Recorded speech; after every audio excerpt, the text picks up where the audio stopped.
Up to this point, the aforementioned P. lecturer, adhering to what P. Daniel Consina had previously written. But for the response, the same is what P. Consina himself wrote in his Compendium of Theology, where he says that although the law may be certain, nevertheless varying circumstances will cause it sometimes to obligate and sometimes not to obligate. Indeed, precepts, even though they are immutable, do not always command under this or that circumstance. Hence we are reassured and say, therefore it does not hold to say that laws are certainly binding, for when circumstances change, they become non-binding, or at least doubtful. And then, even as doubtful, they do not bind. Therefore, replies P. Petutius, according to your principle that a doubtful law does not oblige, you conclude that in doubt whether the law extends to that case or not, the law itself certainly does not extend. But we respond by turning the argument around. Therefore, according to your opinion, in a doubt whether the law extends to that case or not, we must say certainly that it does extend? This, however, is what we deny. We ourselves indeed do not assert that the law dubiously certainly does not extend to that case, but we say, whenever from either side there are opinions equally probable, and it is certain not to be determined, then with respect to that case the law is made dubious, and being thus dubious, it does not obligate, because then it has been sufficiently promulgated. By example, the matter becomes clearer. We have a universal law which forbids usury, but when there is equal probability on both sides that a certain contract has been made or not made by someone who is or is not a usurer, then it becomes clear that no certain law forbids him. Therefore, until prudent doubt remains whether that contract is or is not usurious, although there may be an opinion that that contract is interdicted by law, still no certain law is assigned which prohibits it. Regarding the law prohibiting it is certain, but regarding those other contracts the law is uncertain. To what purpose, therefore, does the adversary object that here it is not discussed whether a law exists or not, since the law prohibiting usury is certain, but only inquired whether it extends to that particular case or not? For the answer is clear. Assuming that it would truly be probable for that case to not be comprehended by the law, this is equivalent to saying that it is doubtful whether the law extends to that case, and also to say that the law with respect to that case is doubtful, and consequently does not oblige in respect of that case. Second principle. Because man's liberty precedes his obligation to the law, an uncertain law cannot impose a certain obligation. A manifest law will exist P. Petutius. Hence Panormitanus wrote where it reads, in dubio nullus praesumitur obligatus. The same is taught by P. Petutius, who says law, and he speaks of divine and eternal law, ought to obligate, and therefore must be certain. There the holy doctor objects to himself. The measure should be most certain, but the eternal law is unknown to us, therefore it cannot be our will's measure, so that goodness of our will may depend upon it. He responds, although the eternal law is unknown to us according to what it is in the divine mind, yet it is somehow known to us through natural reason, which derives from it as its own image, or through some additional revelation. Therefore S. Thomas does not deny that the divine law, as it is a measure of our actions, should be certain. He merely says that it is not necessary for us to know it in the same way that God knows it, but it suffices that it become known to us either by or by some special revelation. But the Master has established this more clearly and firmly elsewhere, where he asks whether conscience binds. But the corporeal action of an agent never induces necessity. Wherefore neither is anyone ligated by the command of any lord unless the command reach him to whom it is addressed. It touches upon it through knowledge. Therefore no one is bound by any precept unless through the medium of the knowledge of that precept. And thus he who is not capable of knowing the precept is not bound, nor is anyone bound to fulfill the precept through obedience to God's commandment, except in so far as he is bound to know the precept. However, if one is not required to know and does not know, one is in no way bound by the precept. Just as a corporeal agent acts only through contact, so in spiritual matters one is bound only through knowledge. On the truth, P. Petutius, note this. One is not bound by any precept except through knowledge of that precept. But now let us hear the objections of P. Petutius to this according to the principle, and especially with regard to this text of St. Thomas. He objects under the head of science that it does not mean certain cognition but merely simple knowledge of the precept, which he says is already sufficiently treated in our P. Petutiesti casuistically probably, for the sake of the probability of both opinions. I respond and say first, that under the name science a probabilistic knowledge be understood is a new meaning of the new vocabulary for all philosophers, together with St. Thomas distinguish opinion from science, which is received as certain knowledge of some truth. But the reader P. presses, that under the term science, S. Thomas understands to comprehend still a probable knowledge, which is already present in our case. For the angelic doctor, as he says there himself, subjoins this, and thus that one is not bound to be capable of preceptive knowledge. But likewise I say that in all vocabularies knowledge means cognition, hence knowledge of the law is the same as cognition of the law. Moreover, even granted that the term notitia might signify the probability of the existence of the law, it can still be admitted to the highest degree of probabilitas, which stands for the law solely without any probability in opposition otherwise. Since an opinion is equally probable as freedom, then it is certain nothing else remains but a mere hesitation regarding the law, which cannot be called either science or notitia. For then we do not possess the knowledge of the law, but only dubitatio or question whether the law exists or not. But what St. Thomas, speaking through science, intends to speak about is not about doubt or a doubtful opinion, but about true science. This is evident from the context of the same article where he says, just as in corporeal things the agent does not act except by contact, being coerced into action, as previously explained, so too in spiritual matters the precept does not bind except through science. And thereafter he adds, to see, however, when conscience binds someone, one must know that the binding, taken metaphorically from corporal to spiritual things, imports an imposition of necessity, for he who is bound has a necessity to remain in the place where he is bound, and his power to turn elsewhere is taken away. Therefore, just as he who is not bound has the power to turn aside wherever he wishes, so too, he who is not yet bound by the precept, through the knowledge of that precept, has the power to act according to his will. How then can it be said that someone knows a precept if he himself doubts whether the precept exists or not? Then it must certainly be said that he does not know the precept, since he doubts its presence or absence. Moreover, he objects to the same text. More fitting are those words, nor is anyone bound to keep the commandment of God, unless so far as he is bound to know the commandment. Therefore it is permissible that one lack knowledge of the precept, provided nevertheless that he be held to have such knowledge, and thus he is bound by the precept, nor is he excused if he transgresses that. But this by no means does the holy doctor understand. He teaches there only that a sin is not excused when one is bound to know the precept and culpably ignores it. This is evident from the fact that in the same article he adds, then an erroneous conscience is not sufficient for absolution when there is a sin involved in that very error. How can one sin in the very error unless the error itself is a sin through voluntary negligence? As the same St. Thomas has openly declared elsewhere from St. Augustine, ignorance which is altogether involuntary is not a sin, and this is what Angustimus says. It is not imputed to you as a fault if you ignorantly do not know, but if you have neglected to know. Chapter 19. By this, however, he says, but if you have neglected to know makes clear what ignorance has, namely that it is a sin arising from preceding negligence, which is nothing other than not applying one's mind to knowing those things which one ought to know. Regarding Article 7 from point 7. Therefore he does not sin who, in a matter of law equally probable in two opinions, inquires about the law with due diligence and finds it altogether doubtful, and thus not binding. Objection 2. The possession of the law eternal, and the possession of our liberty antecedently, wherefore he says that in doubts the opinion which stands for the law ought to be preferred. I respond, we have seen above that theologians say that the eternal law with regard to men is not truly and properly a law, but granted that it is so, nevertheless it cannot be said that the obligation of the eternal law antecedently possesses the freedom given to man by the Lord. For although there is neither succession of knowledge nor conciliar sequence in God, since all things were from eternity present before him, nevertheless man in the priority of reason or nature was considered by divine thought before the law, for subjects are first considered according to their own nature and state by the lawgiver, and afterwards the appropriate law is considered to be imposed upon them. I say that it is fitting that God established one law for angels and another for men, one for priests and another for the laity, and one for the married and another for the celibate. This doctrine, however, is not mine, but raises the question whether there is any eternal law. As to the first objection, that there is no eternal law because every law imposes something on some people, and from eternity there was nothing on which a law could be imposed except God, who alone existed from eternity. Therefore no law is eternal. It must be answered that things which in themselves do not exist nevertheless exist with God insofar as they are known and preordained by him, as Romans 4 says, he calls those things which do not exist as though they did. Thus the eternal concept of divine law has the character of eternal law insofar as it is ordained by God for the governance of things pre-known by himself. Observe, things known in themselves beforehand. Therefore, in the priority of reason, man was first considered as free, and thereafter the law was considered by which man was to be bound. For example, Deus a aeterno prohibuit homicidium. Therefore, by the priority of reason, he first considered men who could be killed, and afterwards I gave a precept to them that one should not kill another. Therefore, says P. Petruelius, man is born free and independent.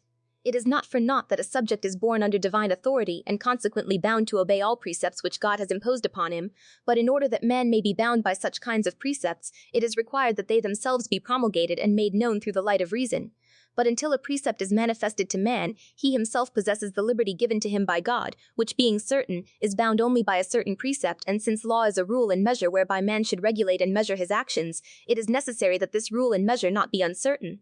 False is that which the adversaries assert, namely that nothing can man do unless he certainly knows that to have been permitted by the Lord. For if this were so, the divine law would not have been indignant at promulgation, but God did not act thus. From the beginning God established man, and left him in the hand of his counsel. He added precepts and commandments. If you wish to keep the commandments, they will keep you, etc. Therefore the Lord first created man as free, endowing him with liberty from his own good pleasure, and adding this, which the apostle writes possessing the power of his will. And afterwards, having given commandments which were to be kept, he added and imposed them, and thus, since human liberty, being certain, possesses obligation before the law, it is itself bound by certain names according to the law. Hence it is that ancient authorities commonly taught, where a law is obscure and no text of scripture nor ecclesiastical decree nor evident reason can be found for that matter, nothing concerning a grave sin should be condemned, for they held with certainty that an uncertain law does not bind. In what manner wrote St. Raymond, "Do not be a judge of mortal sins where you are not certain through a certain scripture." The same thing writes St. Anthony, saying, "If the confessor cannot clearly perceive whether it is mortal, then it seems that sentence should not be pronounced to deny absolution or make conscience of mortal sin. And since laws are more readily applicable to remitting than to imposing, and it is better for one to render an account to the Lord concerning excessive mercy than concerning excessive severity, as Chrysostom says, it seems rather that he should be absolved. As regards the extent to which applies, Gabriel Biel, who lived in 1480, wrote similarly, "Nothing ought to be condemned as a mortal sin for which there is no evident reason or manifest authority from Scripture." In 4D 6 quad homo mi can quote meteor news to obenegbans, in Sramati shitty what it acts. And Spell's hand matches in the sum. Ruse barasting the esmere FTC in the practical judgment it can be certain from some reflected certain principle, but he speaks only of a direct judgment which is doubtful when both opinions are dubious, and therefore one is not excused who embraces only the milder part from such a doubtful direct judgment. However, it would have been more appropriate if something were embraced from a probable opinion formed by the ultimate certain judgment from a certain reflected principle. Let us hear in a certain question of his quadlibet. St. Thomas says that in a question concerning some act, whether it is a mortal sin or not, unless there is express authority from sacred scripture, church canon, or evident reason, it is determined with the utmost peril, for if he determines that it is mortal and it is not, the doer has sinned mortally, because everything which is against conscience builds up to Gehenna. But if it is determined that this seems to be understood rightly when he erred through gross ignorance, otherwise if through probable opinion, rather because he consulted experts in that matter from whom it is said such a thing is not mortal, for then there appears to be an ignorance quasi-invincible which excuses him totally, and this concerns those things which are not expressly contrary to divine law, nor to natural law, nor to the articles of faith, nor to the 10 commandments, in which one who is ignorant will be considered ignorant. And if it were said that this constitutes usury, and usury is contrary to the Decalogue, it is replied that this contract does not clearly constitute usury, since the wise men hold opposite opinions on the matter. Therefore, according to and where truth is not evident, the law, as if doubtful, does not oblige. Our opponents object that there is nothing lawful for us to do except what is in conformity with divine will. I rejoice that this objection is made to me, for since in this point teaches it, this alone suffices entirely to confirm our opinion. The angelic doctor asks whether it is necessary for human will to conform its will to divine will in order that it may be good, and he says that men are held to conform their will to the divine will in formal volition, namely in the will of common good, but not in material volition. Then thus objects, it seems that the will of man should not always conform to the divine will in willing, for we can will what we do not know, but God's will is unknown to us in many respects. Therefore human will cannot conform to the divine will in willing. And he responds, as for the first point, we can know what the divine will is according to common reason, for we know that whatever God wills, he wills it under the reason of the good, and therefore whoever desires anything according to any reason of goodness has a will conforming to the divine will. So far as regards the reason of desire, which is the formal or common will, he then adds, but in particular we do not know what God wills, and as regards this we are not bound to conform our will to divine will in all things, as was stated above. By no means is man bound to obey God in all things, and thus he responds as he As to the third point, although man is not always bound to will what God wills, yet always is he bound to will what God wills when he wills, and this especially becomes known to man through divine precepts. Therefore, the holy doctor well explains that we are not bound to observe his precepts except after they have been made manifest to us. Moreover, is man bound to obey to God and to conform to his will, not now in all things that God wills, but only in that which God wills us to will. But how shall we know that which God wills us to will, says St. Thomas? We know it when divine precepts especially make it evident. Therefore, a doubtful knowledge of the precept is insufficient that we may be held to observe the precept as God's will, but it is required in addition a certain and manifest knowledge of the precept. This very thing signifies the word, it becomes evident. I now ask that we may conclude this point in the case where the will of God as regards the observance of particular precepts has not yet been made known to us. Are we bound to conform to it? No, says the angelic doctor, but in particular matters we do not know what God wills, and as regards this we are not bound to conform our will to divine will. Therefore man is not bound to conform himself to the divine will in particular, even with regard to divine precepts, where this will of God has not yet been made manifest to him more distinctly.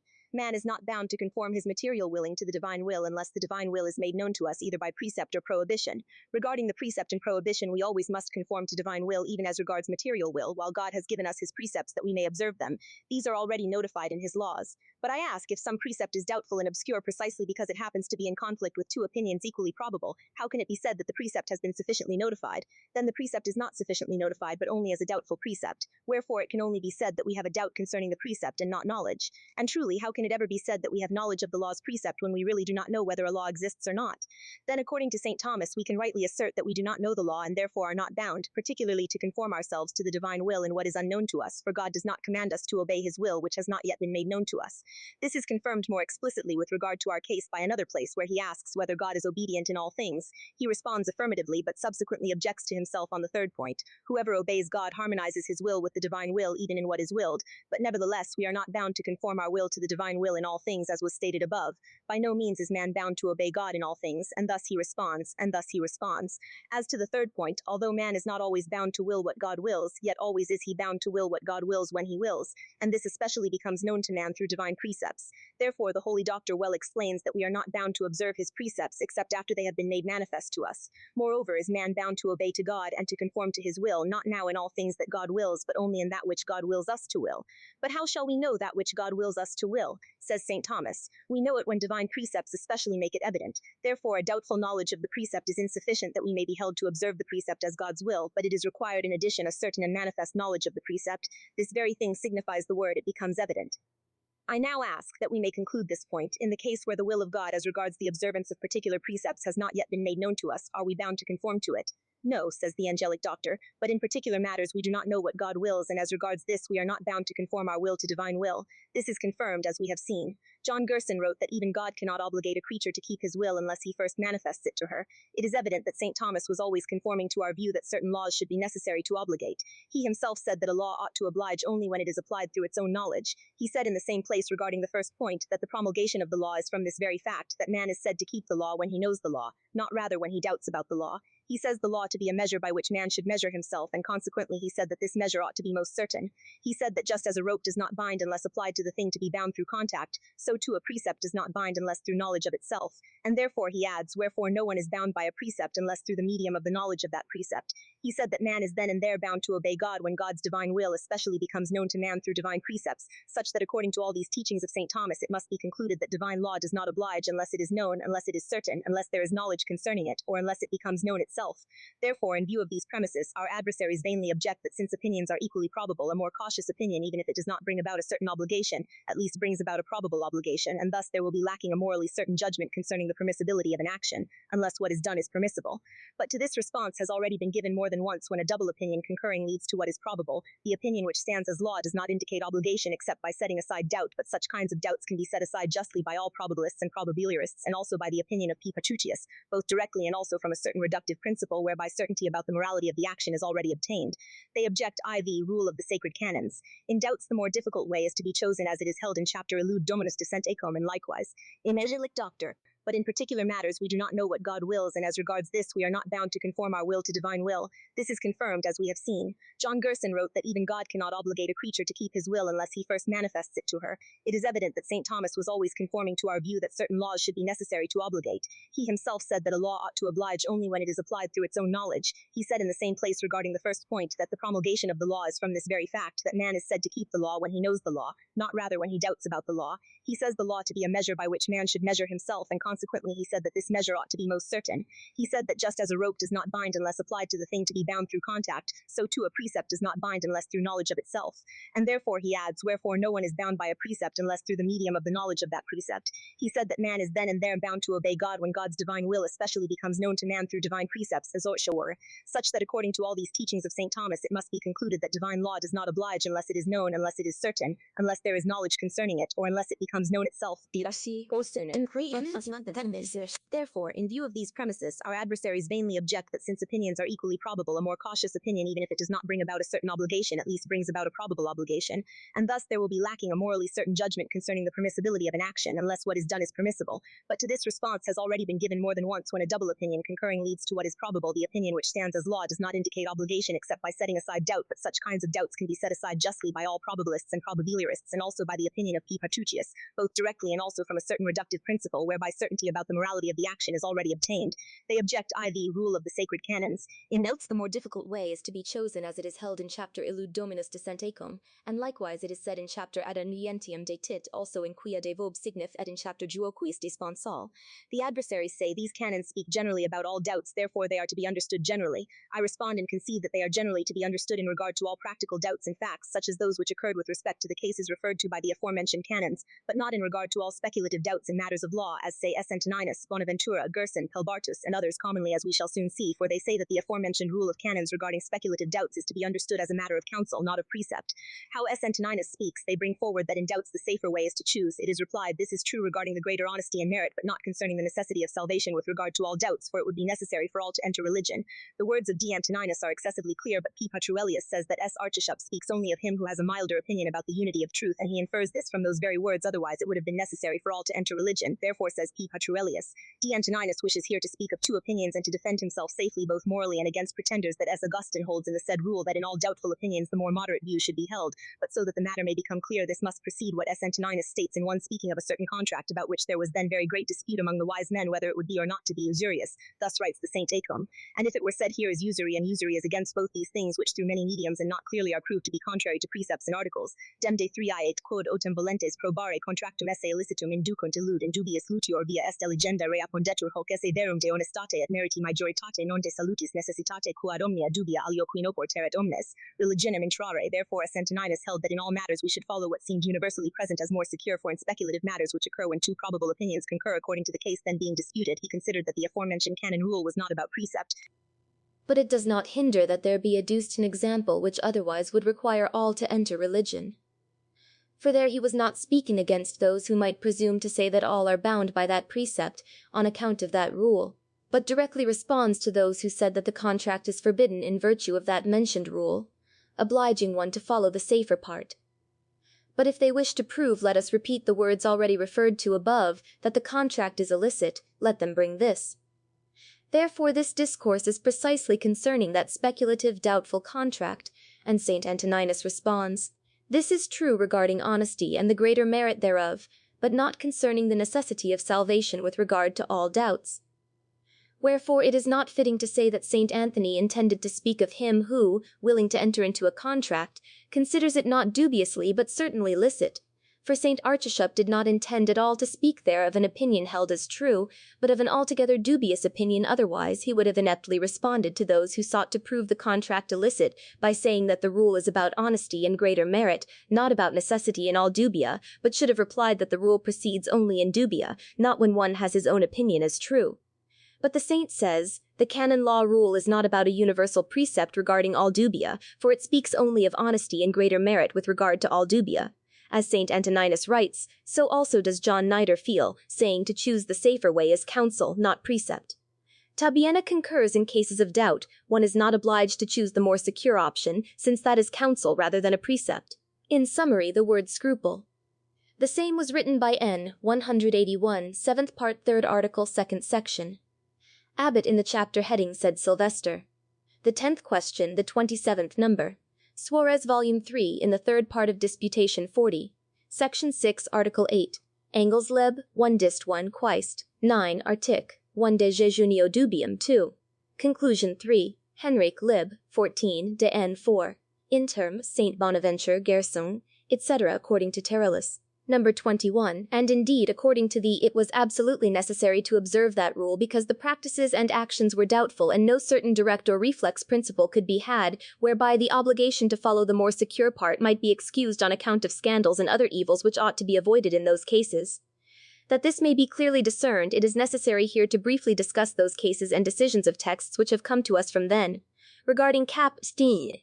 There was a case where certain bishops, despite the public reputation of an excommunication against him having been issued, rashly chose to celebrate Wissae by right that he was punished with deposition by Innocence III, for while the doubt regarding the excommunication persisted, it was necessary for him to exercise diligence in ascertaining the truth, and therefore ought to have refrained from celebrating.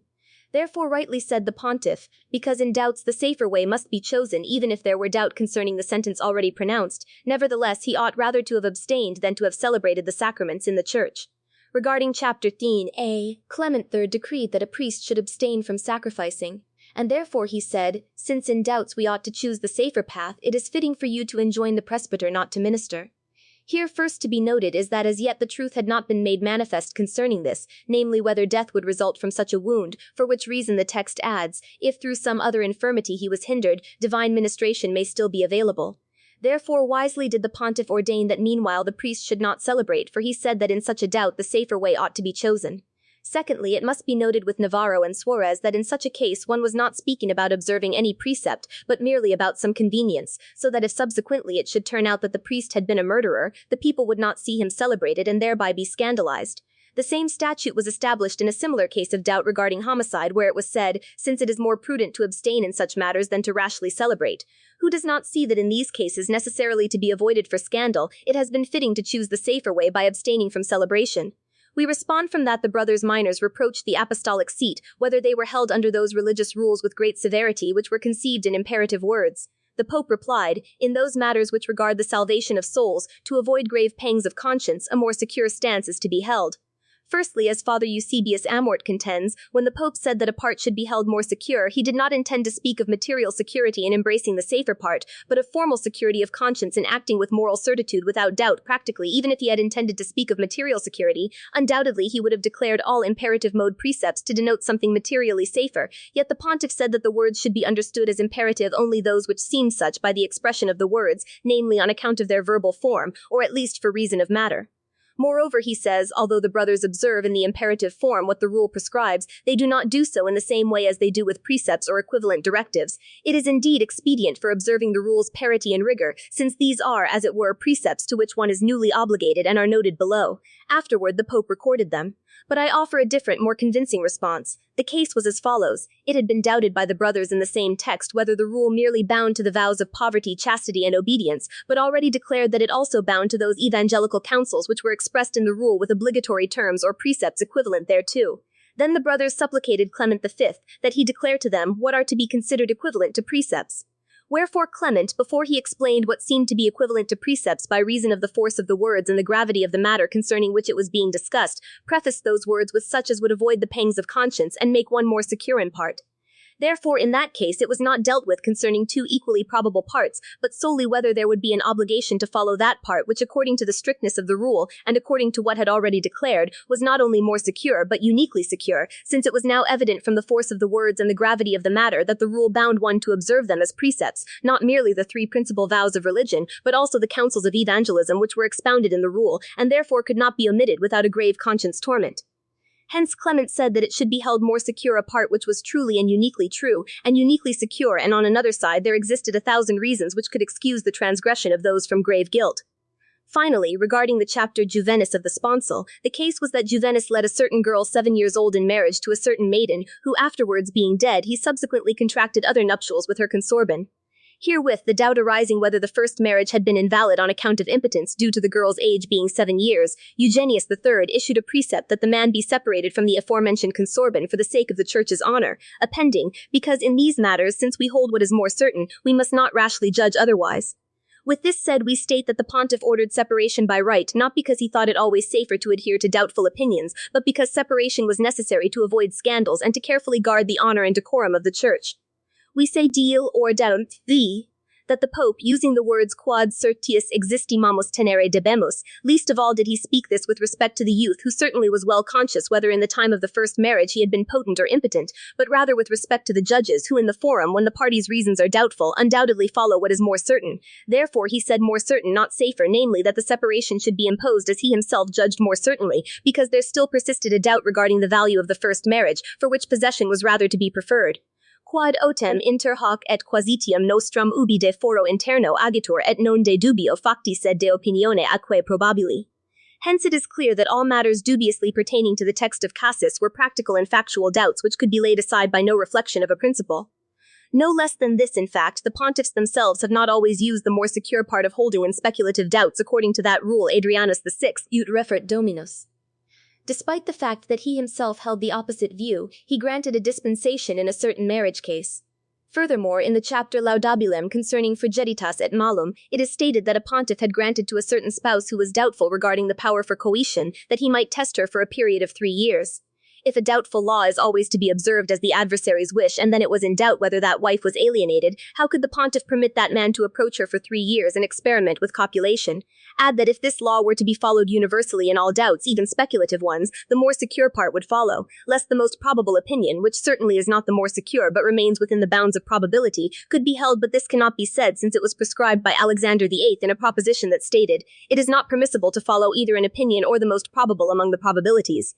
Add that even if it were a matter of doubt whether the aforementioned canon rule is to be understood of all doubts and not only of practical doubts, the reasons themselves by which it has been clearly demonstrated show that the law in question, as not sufficiently promulgated, does not oblige these same reasons, prove that this royal canon of laws is not a universal law with regard to all doubts, but only with regard to factual and practical doubts.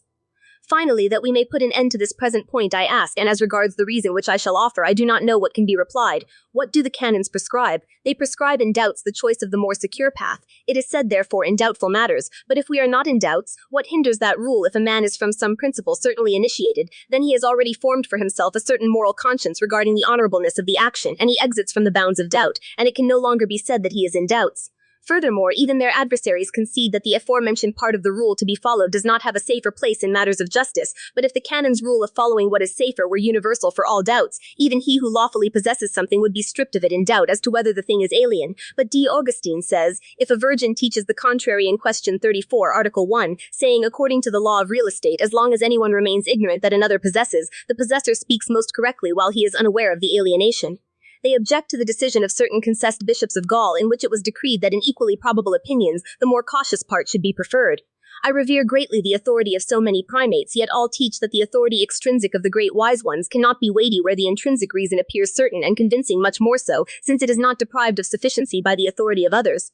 But I observe that there exists extrinsic authority no less for our opinion than for its opposite, nay, much greater. It cannot be denied that our opinion was common among authors for approximately 80 or even 90 years, among whom were many cardinals, bishops, doctors, and notably several masters in which great doctrine flourished. For brevity's sake, I omit to mention all their names and to note citations of their propositions, which I have already brought forth in a brief work edited by me, whose title is On the Moderate Use of Equally Probable Opinion. It is likewise futile to claim that the authority of these authors in this matter should not be highly regarded, even by me, since I consider them deceived for having embraced a principle I have condemned. At the beginning of this dissertation I already stated that such a principle alone taken per se, nevertheless I call attention to having already seen above that several authors have made use of this same principle for the defense of our opinion, namely that cannot bind. Moreover, I say that even those authors did not avail themselves solely of that aforementioned principle, hoc probabileter agit, etc. And thus I conclude. Those authors themselves on one part already admitted that a moral certainty regarding the honesty of the action was necessary for acting rightly. On the contrary, however, those same authors in their own works have already established our principles in different places, namely, that a law promulgated insufficiently does not obligate, and that where freedom exists, an uncertain law cannot induce a certain obligation, from that principle so loudly proclaimed by themselves, to wit, that in doubt the condition of the possessor is better. Therefore, if they did not expressly make mention of such principles when speaking of the use of probable opinions, at least they indubitably supposed them. Therefore justly to be observed, that he who acts probabiliter acts prudently, more readily made use of this as a certain corollary, or consequence, which was inferred from reflected principles. All the more so because this matter of probable opinions was then very confused, hence they spoke about it in confusion, after earlier authors had spoken about that matter in much more confused manner. Furthermore, that dictum can be understood 2 ways. If is understood as derived from other reflected principles, then truly prudent and certain. But if is understood as direct principle apart from reflective judgment, then false. Thus concerning directly taken effatum, Gallican princes were content with justice and merit. They received decree encompassed herein, namely, in doubts regarding negation of salvation where equal reasons present themselves equally in mind, Let us follow what's safer or uniquely safe that case. Not matter counsel precept according to Scripture. He who loves danger will perish therein. Those who are attentive, final words appear certainty that aforementioned praesols spoke concerning agent practical doubt, without any principle dispel doubt. But if they had wished speak about agent form's last judgment not solely from probability opinion, but another reflected principle, I think otherwise, and that those praesols would have decreed differently. Regarding the many edicts issued by bishops in Gaul and affirmed and transcribed in the work of P. Petutius de la Regula Prossima delle Umane Azioni, who himself says that probabilism had been prescribed, I have read them all carefully and concluded that they all concern a particular book entitled Apologia Casuistarum, which rightly should be condemned for asserting excessively lax propositions, namely that any opinion could be securely held as safe not only when less probable, but even probably probable on the authority of 3 or even 1 author. Those edicts do little or nothing against our position. Moreover, intrinsic reasons, to which primary attention should be paid, are not affected by extrinsic authority, which only provides a presumption of intrinsic validity. The more so when we have observed that our adversaries do not adequately respond to our reasons, and furthermore, if their arguments were valid, they would indeed prove it necessary to hold the tutiorism condemned as such. Speaking, however, of those who no longer write with intent for the rigid system, but merely approve that in a permissive manner, I honor all of them and consider myself wiser, yet I say that then they would have greater authority over me if I knew that they had weighed the moments of both opinions more maturely. But I greatly doubt this, and justly so, because I see those same writers approving rigid opinions, or scarcely responding to our reasons with appropriate and true responses, by means of which each understanding person can easily respond. I add that such approvers directly consider the motives, but they do not direct their minds to reflect on the things that require much reflection, but I hold for certain that such reflection is very little employed by those who today present themselves as antiprobabilists and boast thereof. Let us proceed further, because the matter is odious, and I scarcely find it profitable to explain it. In the brief written on this controversy recently published by me, I have transcribed the opinions of several bishops, abbots, and other learned persons who do not doubt in calling our system true and certain. They object to the VIth text calpie. He that loveth danger shall perish therein, therefore they say he who exposes himself to danger in order to transgress the law has already sinned. But here it is necessary to advert to the equivocation or ambiguity which intervenes. He who is supported by an opinion equally probable, having relied on a certain principle, is indeed in danger of transgressing the law, but not of sinning. But how so? The adversaries reply, since if it does not commit sin to transgress the law, one is certainly exposed to the risk of transgressing the law in peril. I repeat, he does not sin, for it is necessary to distinguish a certain law from an uncertain one. When the law is certain, therefore I cannot expose myself to the danger of transgressing it, as is the case with the danger of postponing one's own conversion and even death, as the text itself says. The heart of the wicked will be made new in the end, and he also shall perish. The law of charity is certain, even though it should seem otherwise to itself. One must not remain in sin out of fear of personal sin and death, for if one fears this peril, in that he will perish. Similarly to the objection concerning the doctrine paeson, anyone who agrees with or practices it, and especially anyone who adopts the distinction, sins mortally. The same is true for the doctrine of the will. I can explain this matter in 2 ways. Either by referring to the periculum of transgressing a specific law as expressed in one scriptural passage, or by considering the doctor said, if anything occurs, whether he is sent or goes himself, in which doubts often arise concerning mortal sin, then he commits or has committed it. Note, the angelic word does not say that merely doubting offends the law, but rather that doubting often constitutes a mortal sin otherwise, on Truth, question 1, article 7, assertion 3. It is said by the adversary that when a matter is doubtful and one fears to transgress through transmission into danger, certainly sinning according to Scripture, he who incurs peril in it, he will perish. Therefore, I summarize, it is always necessary to strictly embrace the avoidance of danger, using prudence, not otherwise acting, than with absolute moral certitude and fear of God's wrath, which opinion whatever anyone may hold is true.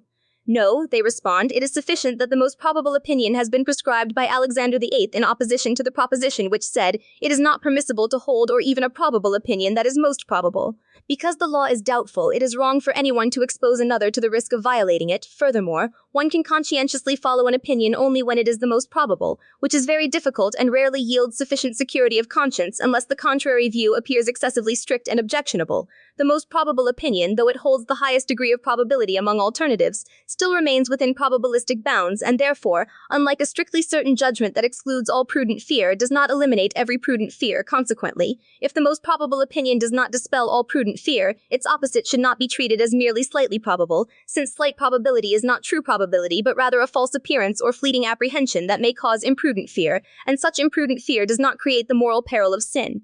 The strict and rigorous tutorists commonly assert that such imprudent fears ought to be despised, and no account should be taken of them. It would truly be folly to say that God has imposed upon us even futile and irrational fears to avoid. Therefore, properly speaking, the opinion most probable is not that which is barely probable, but that which is doubtfully probable, and this, as being most probable as we said, does not lack any prudent fear that it may be false. So also the opposite of the opinion most probable does not lack any prudent reason that it may be true. Now I ask, granted that an opinion standing as a law has its opposite standing as liberty, it is dubiously probable how he who considers it illicit to expose himself to the danger of transgressing the law, wishing to follow the most probable opinion, can ever be induced to act with firm belief in practice without tranquil conscience, that the opinion standing as a law is not truly probable, and thus make use of the most probable one, thereby exposing himself to the risk of transgressing the law?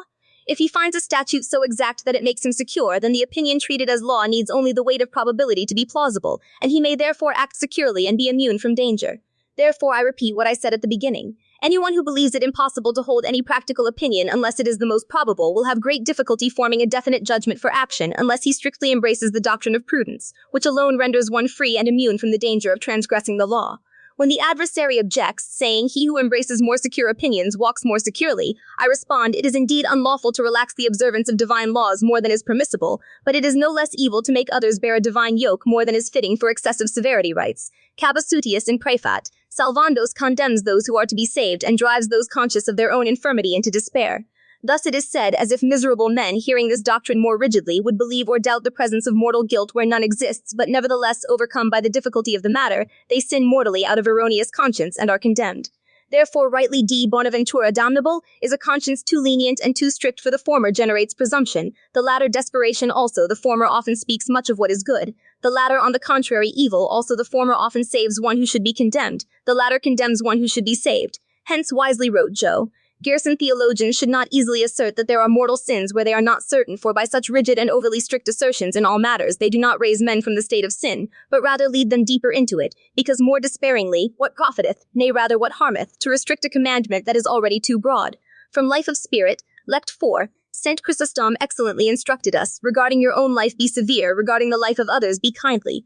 Thus in her opinion Pa Albigant adds, nay rather, greater danger would be incurred to souls if so many bonds were imposed in doubtful cases. In the second part, question 89, article 7 Pi Azioni, has more fully explained by Cardinal Pallavicino Scite explicat, per se spectatum effatum illud, in dubio tutior pars est eligenda, verissimum est si recte intelligatur, nam vel agitur de electione practica et hec semper debet esse tutissima quia debet esse evidentius licita, or concerning the choice of a speculative judgment, and about it indeed is to be sought a greater security of judgment, not a greater security of action. If it were supposed that we should always adhere to performing an action which is more secure even from material transgression, this opinion would not be safer, but rather most exposed to the frequent danger of formal transgression, wherefore the opposite is safer. The same wrote P. Bancel Dominicamus, many things are more easily done, but it is also more safe not to believe oneself bound to do them unless morally such a bond be established. Hence the same author concludes, when we are not required to form a conscience about an obligation under penalty, unless it is morally established that such an obligation exists, we are not obliged to impose that burden, although we still retain the moral liberty to fulfill any vow we may make on the basis of those opinions. I may sincerely confess the truth, when I began to study moral theology, I was required to adopt a stricter opinion and to contend vigorously with others about this matter, but after examining the reasons in the controversy, the opposite view, equally probable, appeared to me morally certain, and I was persuaded by the repeatedly stated principle that doubtful laws cannot bind. Hence I remained convinced that conscience should not be bound to follow the safer opinion when both views are equally probable, especially if doing so would involve danger and lead to many formal sins. Moreover, nevertheless, since in this our time I seem to be so acutely reproached for the milder opinion, I have many times diligently brought this point back to the test, reading and rereading all the authors whom it was possible for me to have at hand, among ready to abandon my own opinion as soon as it appeared more certain to me. For since I did not blush to reject several opinions which I once considered probable, I would all the less have blushed to retract this opinion, which is of greater importance. But the more diligently our reasons for the judgment are examined, the more certain to me they appear. Moreover, if there were someone who could illuminate the falsity of the two principles exponere curavi, multas e gratias haberem, atque statim etiam per publicam scripturam, me revocari politieor. Until, however, otherwise than as I feel in presentiments, Persuaded will be to me what it is said that without remorse of a grave conscience, I could not bind others to follow the more upright course when opinions are equally probable, unless the Church declares otherwise, whose judgment I willingly submit if it declare so. Moreover, I disapprove of those confessors who adhere to excessive austerity, and condemn the use of many opinions which are grounded in serious foundation, just as I cannot approve of those who readily proclaim opinions without a certain foundation as probable. Confessor, before he adopts any opinion, is bound to examine intrinsic reasons, and when he encounters some reasoning that convincingly opposes the guardian's opinion, if an appropriate response does not suffice, then he cannot embrace the opposite less secure position, even though many doctors' authority might favor it, provided that the authority is not so weighty as to appear more deserving of deference than the apparent reason. This is what S. Thomas teaches. Someone who has little knowledge is more assured about something they hear from a scientist than about something they perceive through their own reasoning. But this case will very rarely occur. This is for theory, but as regards the practice of choosing opinions, it is commonly queried whether it is expedient to prefer rigid ones or benign ones. I respond, when it comes to removing a penitent from the danger of formal sin, generally speaking, the confessor should, according to Christian prudence, make use of benevolent opinions, but where benevolent opinions more closely bring about the danger of formal sin, as some authors hold, for instance, that avoiding proximate occasions of sin and others like it, then always it is expedient that the confessor employ those opinions, nay, I say that he himself, as a spiritual physician, bound to use the opinions of tutors who lead penitents in their state of grace to avoid such dangers. I do not know how it can be taught with good conscience that a penitent to whom, through the completion of his confession of sins, a certain right to absolution has already been attained, may have this very thing denied to him, because the penitent does not wish to follow the more secure opinion between two equally balanced opinions. This is that rigor which I openly condemn and repudiate as excessive and unjust, for this severity can be a cause that many souls may be damned, while on the other hand, I find both probabiliorists and even religiosi authors among moderns and ancients who are adversaries of such strict sentences, teaching the opposite. Prayed ZND. In what manner speaks Pontinus? Nevertheless, it must be admitted that if the confessor were persuaded that the opinion of his penitent is probable, then absolution could be given to him, because then he would not act contrary to his conscience. If, however, the confessor can absolve a penitent, he is bound to do so, since that person has the right to absolution. The same is also written by the probabilist Cabasutius. Any confessor ought to absolve a penitent who does not wish to abstain from an act, which according to the probable authority of some pious and learned men has not been condemned by the Church's authority, although the probable authority followed by the confessor himself is less probable. And he gives a reason for this. Because if the confessor acts against his own opinion, yet not against his own conscience, since he is bound to absolve the disposed person, Theurger 1:3 c. 13. Furthermore, Victoria, who wrote before the year 1545, says thus: But what will the confessarius do when both opinions are probable and have their own respective advocates? I respond, whether he be its proper priest or not, he is bound to absolve in such a case, thus Paludanus Pranitia. It is openly proven, for such is its nature in gratia and confessor, he has probability that he is in gratia because he knows his opinion to be probable. Therefore he should not deny him absolution. Moreover, Adrianus similarly writes, If from many doctors of greater authority or even equal the contrary is held, the priest ought not so to presume upon himself as to wish to force the whole matter into his own opinion, which perhaps is erroneous. Undoubted Navarrus likewise wrote, Si sint contrariae doctorum opiniones et confessarius, credit evidenti se textu vel ratione niti poenitentem autem dubia non debet eum absolvere. At si poenitens utitur pari ratione vel fere pari et habet pro se aliquem doctorem clarum poterit eum absolvere. Therefore he subordinates. When there is doubt whether the penitent should perform or should be permitted to do this, the confessor ought to adopt the more benign opinion, and in support of this view he cites Angelus and Sylvestris, Praed Z. The same author confirms this also in several places.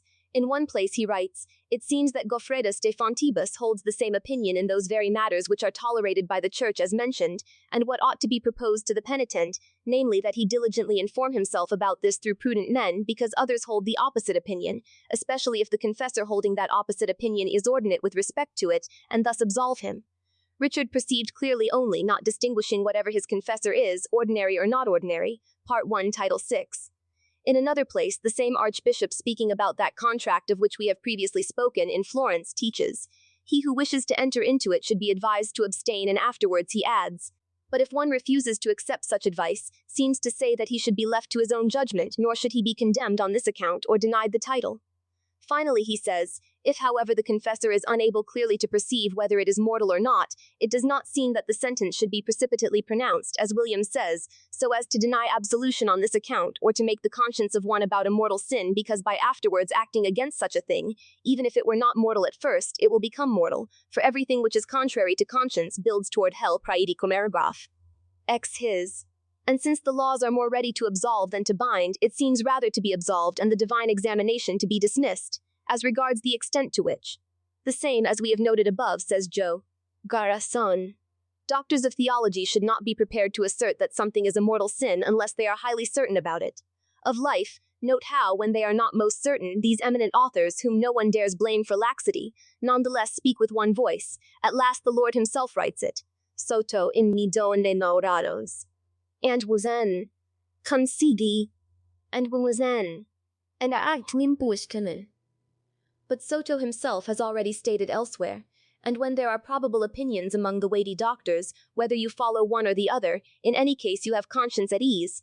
According to his perspectives, it is necessary that they be very bold in conscience for a confessor who, after the confession of his penitent's guilt and before absolution, does not hesitate to embrace the opinion that the opposed one is less safe in equal weight of consideration.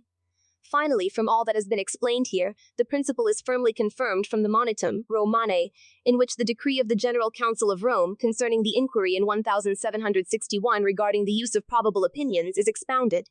Some parish priest of the Diocese of Treviso in the year 1760 published a bull containing 11 theses and more propositions, which were subsequently publicly promulgated by the same parish priest.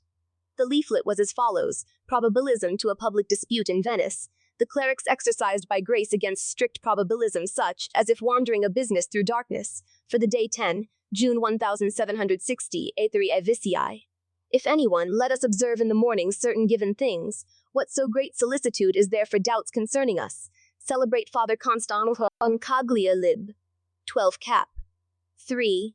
Our probabilism revolves around these 3 points. It is permissible to follow an opinion that is equally probable in favor of liberty, provided that an equally probable opinion in favor of the law has been abandoned.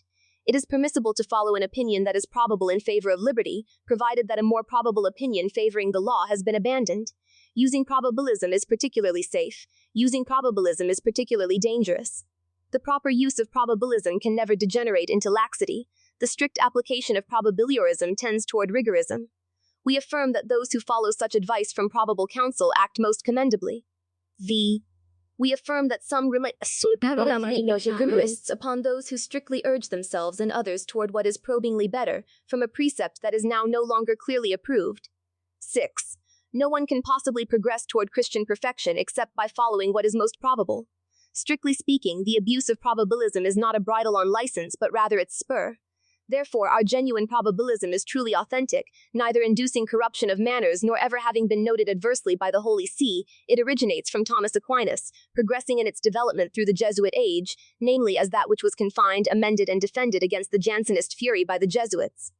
Whoever therefore dwells in the refugium of the most firm probabilism will remain secure under the protection of many from among the most excellent theologians of all nations of the Christian orb. From critical history.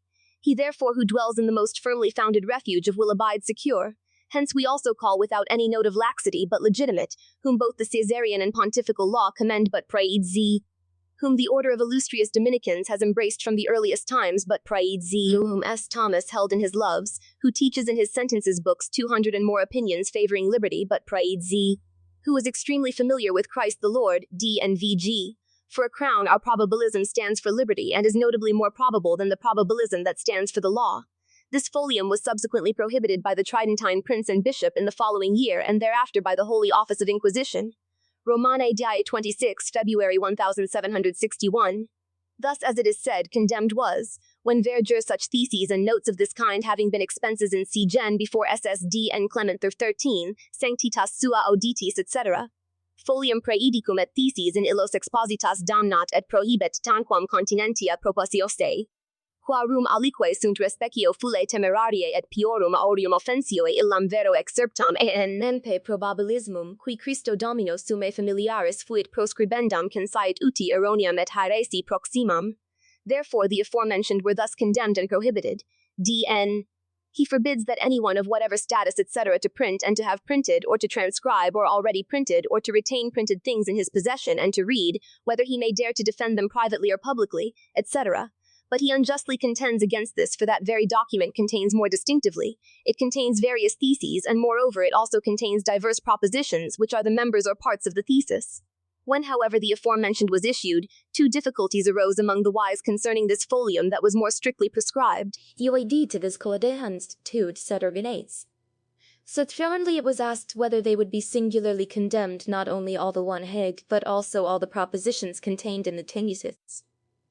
When it was seen in summing up that although truly so all that had been prescribed, and each one of them at least any propositions contained in the which deserved censure, were condemned, but not all those contained therein, only those which merited censure, for in the decree it was said, the sanctity of the aforesaid folium condemns and prohibits theses and propositions thereof, some of which are respectively false, rash, etc.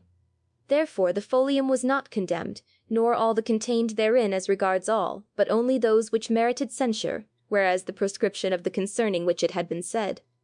Most Holy Father has decreed that the aforesaid and each one of them be condemned, so that whoever shall teach them either conjointly or separately is liable, etc. In like manner were other condemned by Innocence XI and by Alexander VIII. Each therefore of those was individually condemned in particular, and to teach them, whether jointly or separately, was forbidden.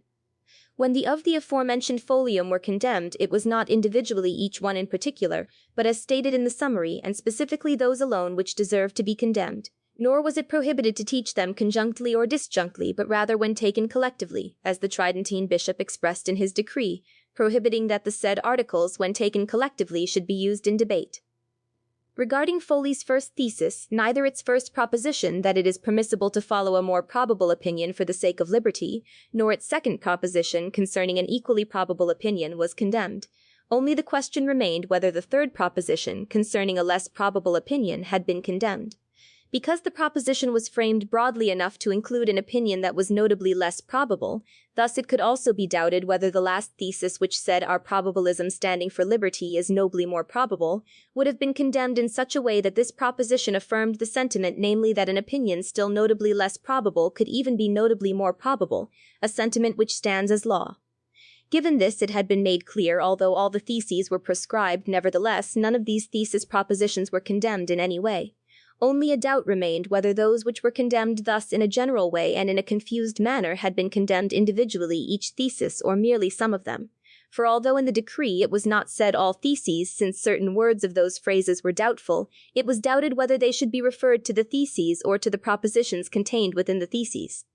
However, this doubt was subsequently clarified by the same sacred congregation, for although the aforementioned folio had previously been proscribed, and its mention included in the Index of Forbidden Books at the command of said sacred congregation, it was not stated that the folio and the theses contained therein were proscribed as they had been described in the decree, but simply stated, the plague of 11 theses, titled Probabilism for a Disputation, etc. Therefore, the sacred congregation declared at present that only the aforementioned plague, namely the chart or folio containing 11 theses, was prescribed, not all of them individually, nor any particular ones, and indeed cum de hoc dubio litteras dedicem ut certior de hoc omnino fierem ad duos s inquisitionis Romanae consultores nempe ad reverendissimum P.M. Thoma Magni Augustini Recini Sacri Palatia Magistram et reverendissimum. Monsignor Pius Thomas Sciarra, Secretary of the Sacred Congregation, both of them answered me that probabilism had not been at all forbidden in the decree of the Sacred Congregation, neither the first nor the second nor the third proposition concerning the opinion less probable for liberty. Furthermore, in order to act more safely, I also sent this letter to the eminence, Dom Cardinalem Galli Penitentiarium Majorem, eum rogans ut de hac reverbum faciat cum regnante pontifice et ipse eminentissimus. The same cardinal responded to me writing these words significantly, I can assure you. Most illustrious sir, in the condemnation of the aforementioned sheet of which you write to me, it was not intended to condemn any of the propositions that are controverted in Catholic schools and defended by many Catholics, but rather the reason for prohibiting it was due to the propositions themselves, which you yourself recognize as deserving censure.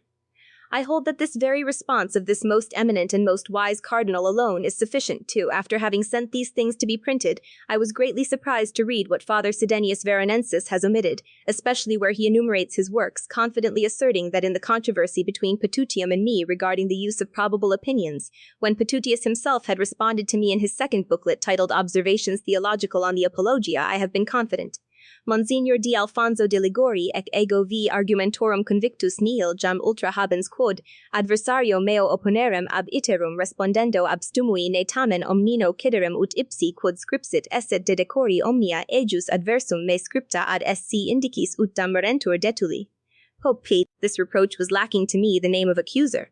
But so matters stand. I once brought forth a certain brief dissertation to the light for the benefit of a moderate opinion equally probable, being led by that principle which says that an uncertain law cannot impose a certain obligation, inasmuch as an uncertain law lacks sufficient promulgation, which essentially is required so that a law may obtain the power of obligating, which is proper to law.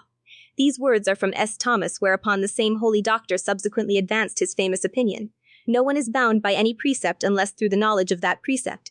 Of this my little dissertation P. Patutians in the year 1756 in his first little book inscribed, The Cause of Probabilism Called Back to Examination by Mons D. Alfonso de Secunda, maintains that the law was already promulgated from eternity before man was created, by a casual, virtual, or eminent promulgation, and therefore it itself had from eternity the force of binding. I copiously responded to this libello in my Apologia Dissertationali, wherein it was deemed that all the objections of Patutius had entirely failed both me and others. Then against my said apology appeared subsequently the second libellus of Patutius, Observations Theological, etc., of which I made mention at the beginning of my warning, and there, recognizing his first objections as not very firm, having observed my responses which he himself had given to them, he added two others, one indeed in which he did nothing else than repeat the opposition previously written in the earlier libellus, changing only the epithet of the promulgation, for where he had said this casual or virtual at first, here he essentially called it essential the other, that the natural law is promulgated to man in the very soul infused into the body before he himself acquires actual knowledge of the law. Hence I was constrained to respond with a more extensive book, whose title is On the Moderate Use of Probable Opinion. In that place I sufficiently refuted all these and other objections of, and added moreover many things which greatly confirmed my opinion.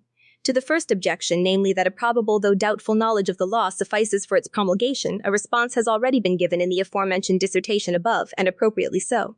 To the second and third objections, namely that the divine law was already from eternity promulgated to men either by casual or essential promulgation, I have responded and shown, according to the authority of and all the theologians whom I diligently sought out, that the divine law in no way constrained men except after it had actually been promulgated and made manifest to them.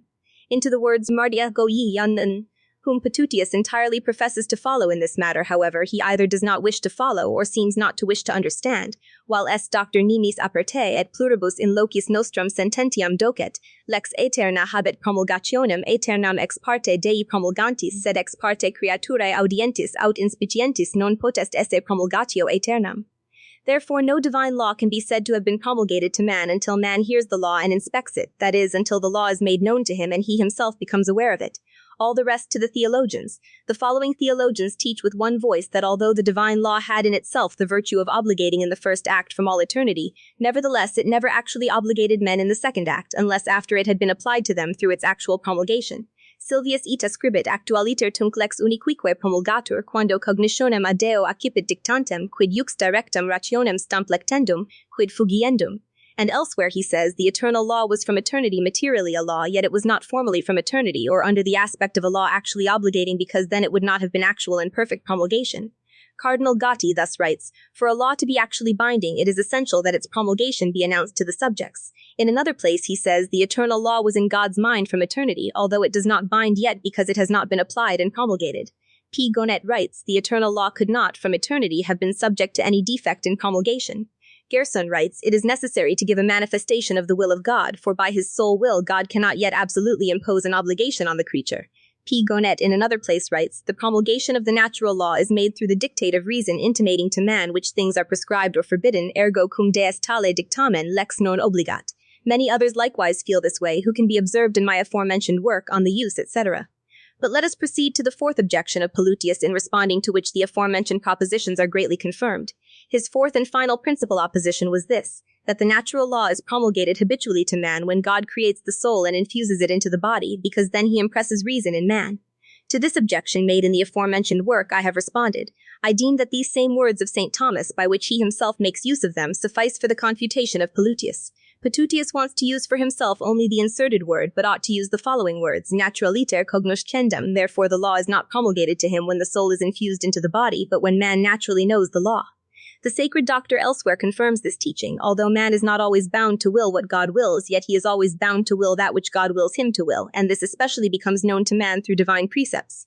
Therefore, at that time man is so much bound to follow the divine will, when it is made manifest to him, he comes to know it through divine precepts. Let us hear what other authors say on this point. John Gerson, explaining what the natural law is, says, "This law is properly called a declaration of the creature made rational, by which it knows those things to which God wishes to oblige the creation." Life Collection 176. John Gerson, explaining what the natural law is, says, "This law, properly speaking, is a declaration of the creature made rational, by which it knows those things to which God wishes to oblige the creation." Col Yite Uenawahum 176, Paris. You ask, at what time does nature make us subject to the law, and indeed does it begin to obligate? Rest in Shipere when promulfatur gokirahirebis pulu, whom patutius ienen, when puludawahi, sedex firbula, he injultawa mahans alistiusa. Then, however, to be sufficiently promulgated when each reaches the years of discretion. Translation, it begins when it is promulgated for amendment. It is, however, sufficiently promulgated when each person attains the age of discretion. Card Gotti writes, "The natural law is in the soul by way of an act. Indeed, as an act, in adults it is in habit, but in children it is in potentiality, who still cannot convey to themselves the divine commandment in which consists the law inwardly." On the Law, Question 2, Doubt 2, Article 21. St. Anthony writes, "Note diligently that this light of natural law does not show man what goods are so far as one attains to the use of reason." Paragraph 1, Title 13, Chapter 12, see Section 3. P. Cumulati writes, "The promulgation of the actual natural law occurs when one receives from God cognition commanding what is to be avoided or embraced." Treatise 1 on Moral Regulation, Chapter 2. P. Ludovicus Montesinos writes, "The natural law is promulgated in each one when it first comes to the use of reason, and although for the time being this law is promulgated only as to the most common principles of the law of nature, nevertheless afterwards gradually by discourse the same law is promulgated as to other things." Of Question 4, number 85. But having omitted other authorities mentioned in my book on page 154, let us hear what St. Jerome himself writes thus, "This natural law childhood does not know, and one sinning without commandment is not bound by the law of sin." He curses father and mother. He beats his parents, and because he has not yet received the law of wisdom, he is dead in that sin. But when the commandment shall come, that is, the time of understanding, so that then the law came to man, namely, when it is promulgated to him, at the time when man understands it. The same wrote previously St. Basil. "After our reason has been perfected and accumulated, then is fulfilled what is written. I myself once lived without a law, but when the commandment came, sin revived." All these things are found in my work My Laws, which I took care to send to nearly all Italian bishops and primaries of orders prelates, and therefore having received it, I thought that I would be able to respond with a new theology of moral theology concerning these matters which I had written, but my opinion failed me, for among those things which were of greater weight, I found no response. That which I myself had submitted to the sacred congregation of Indicium against me from Petutio Biles, this is by no means true, nor ever came to my mind rather as regards the objections raised by Petutio against me. I rather excused him, saying that he himself would not have written such things with intent to convict me, but rather to imbue the minds of readers with the excellence of his cause, and thus to gain their concurrence. Moreover, I have often in my works requested the learned that if anything were found contrary to my writings, they would make it known to me, so that knowing the error, I might withdraw from my opinion. Nemo tamen usque hodi hoc mihi prestiterit jumple, praeter scriptorem ephemeridum Gallicarum tu mihi tantum obietit quod ego opinionem aeque probabilem admittendo, eo quod in huius modi casu lex est dubia, etiam minus probabilem admittere deberem quia tunc lex etiam est dubia. But to this opposition I have already replied in my book, setting forth that when a more probable opinion is present as law, then the law is morally promulgated, and therefore it obligates.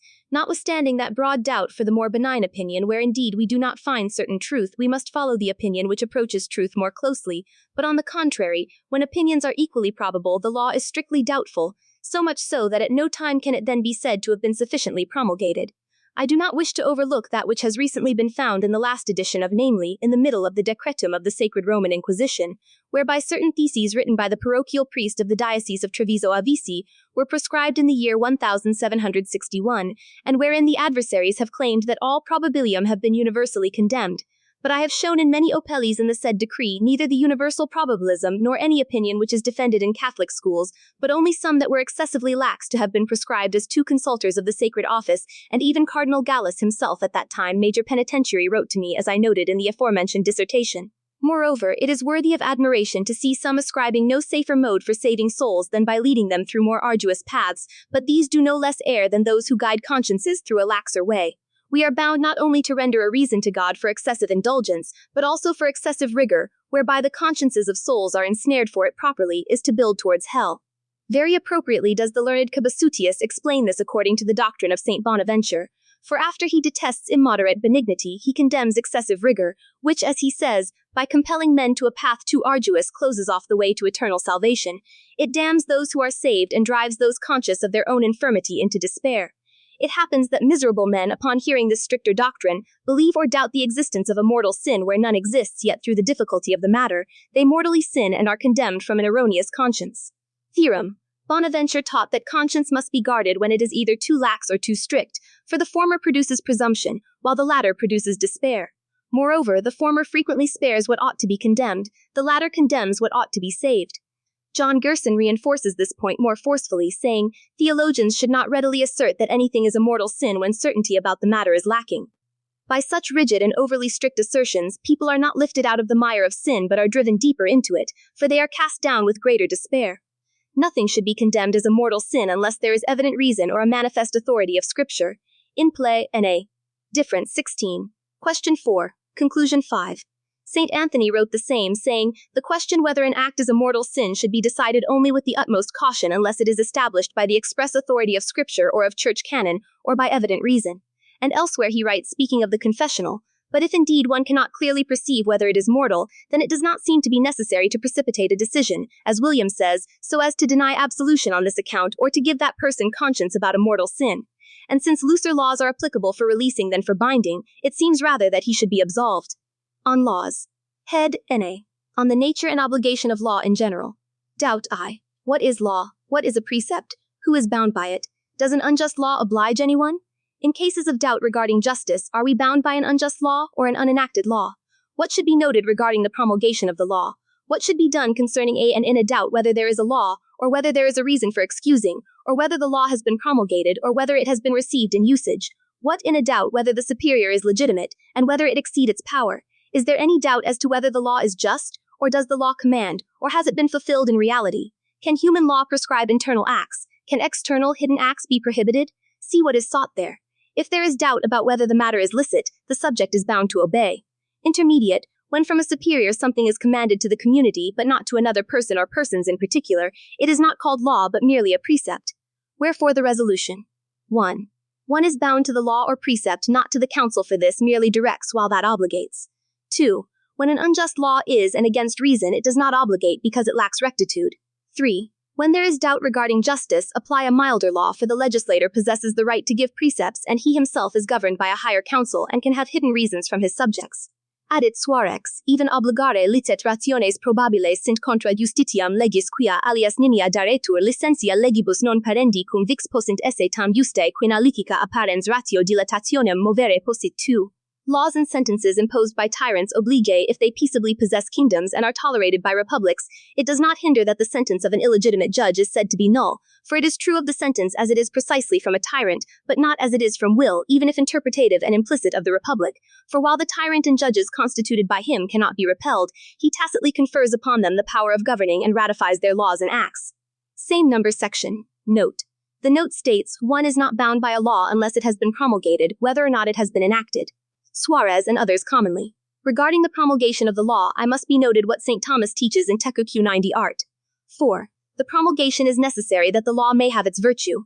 In the chapter in these of the fourth distinction it is stated, laws are constituted when they are promulgated. The reason is that a law cannot bind unless it reaches the knowledge of the community through promulgation. Hence a law does not oblige if it has been promulgated only to particular persons. Thus Scotus states in Justice, Book 1, Question 1, Article 4, Chapter 3, Article 1, Note 5. Palaces with Tapia and Diana. Hence it is inferred that if one knew there to be some law established, he would not be bound to observe it, unless after its promulgation, as in Andani. It suffices, however, for binding, that the law be commonly and solemnly published in places, so that it may reach the knowledge of the greater part of the community, although it may be unknown by individuals. Note that the laws of the Caesars or of princes subject to the emperor should be promulgated in each province or metropolitan city, and they do not become binding until 2 months after promulgation by the competent authority, so that they may be made new.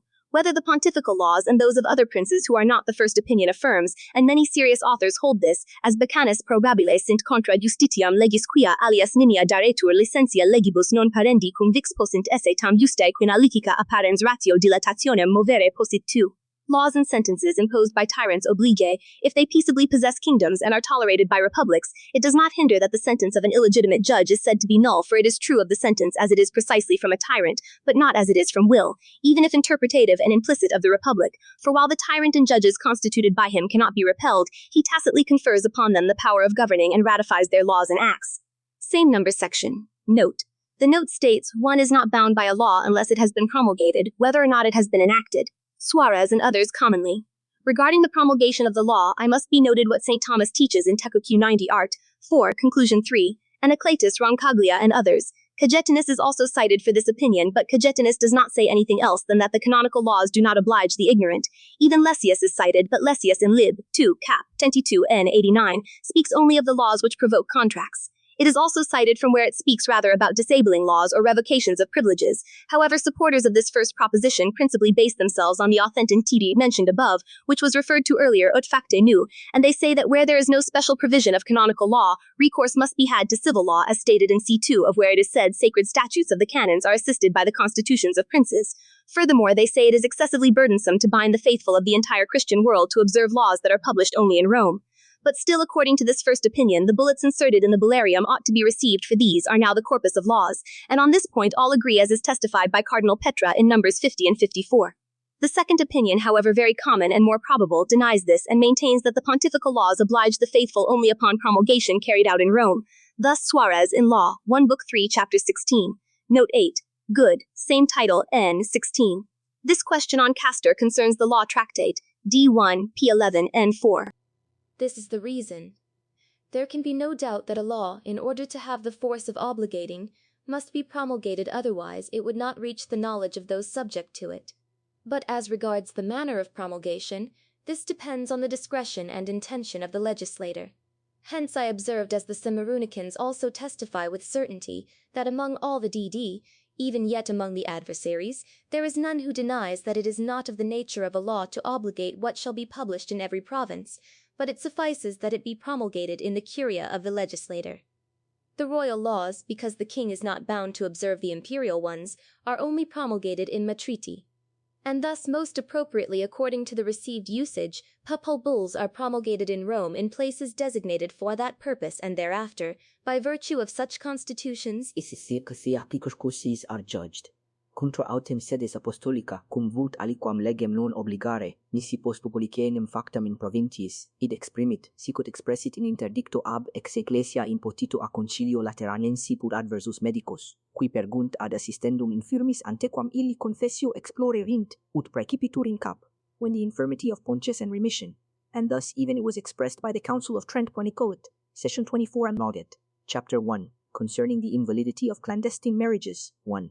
Given this, since the pontiff decreed that his bulls should be published only in Rome, it is by no means likely that he intends to obligate himself otherwise than for the provinces, but solely for the Roman region.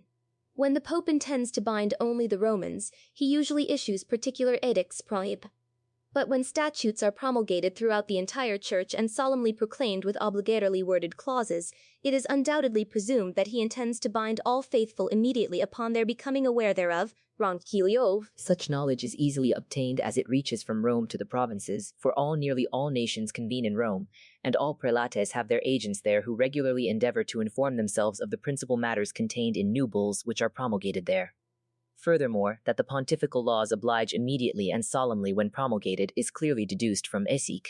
Concerning these matters, regarding the postulates, prelate is said to use, it is not necessary that the notice thereof be inculcated per special mandate to the ears of each individual, when a constitution is solemnly promulgated or publicly edited, but it suffices that those who know it as being solemnly promulgated or publicly edited be held bound to observe it.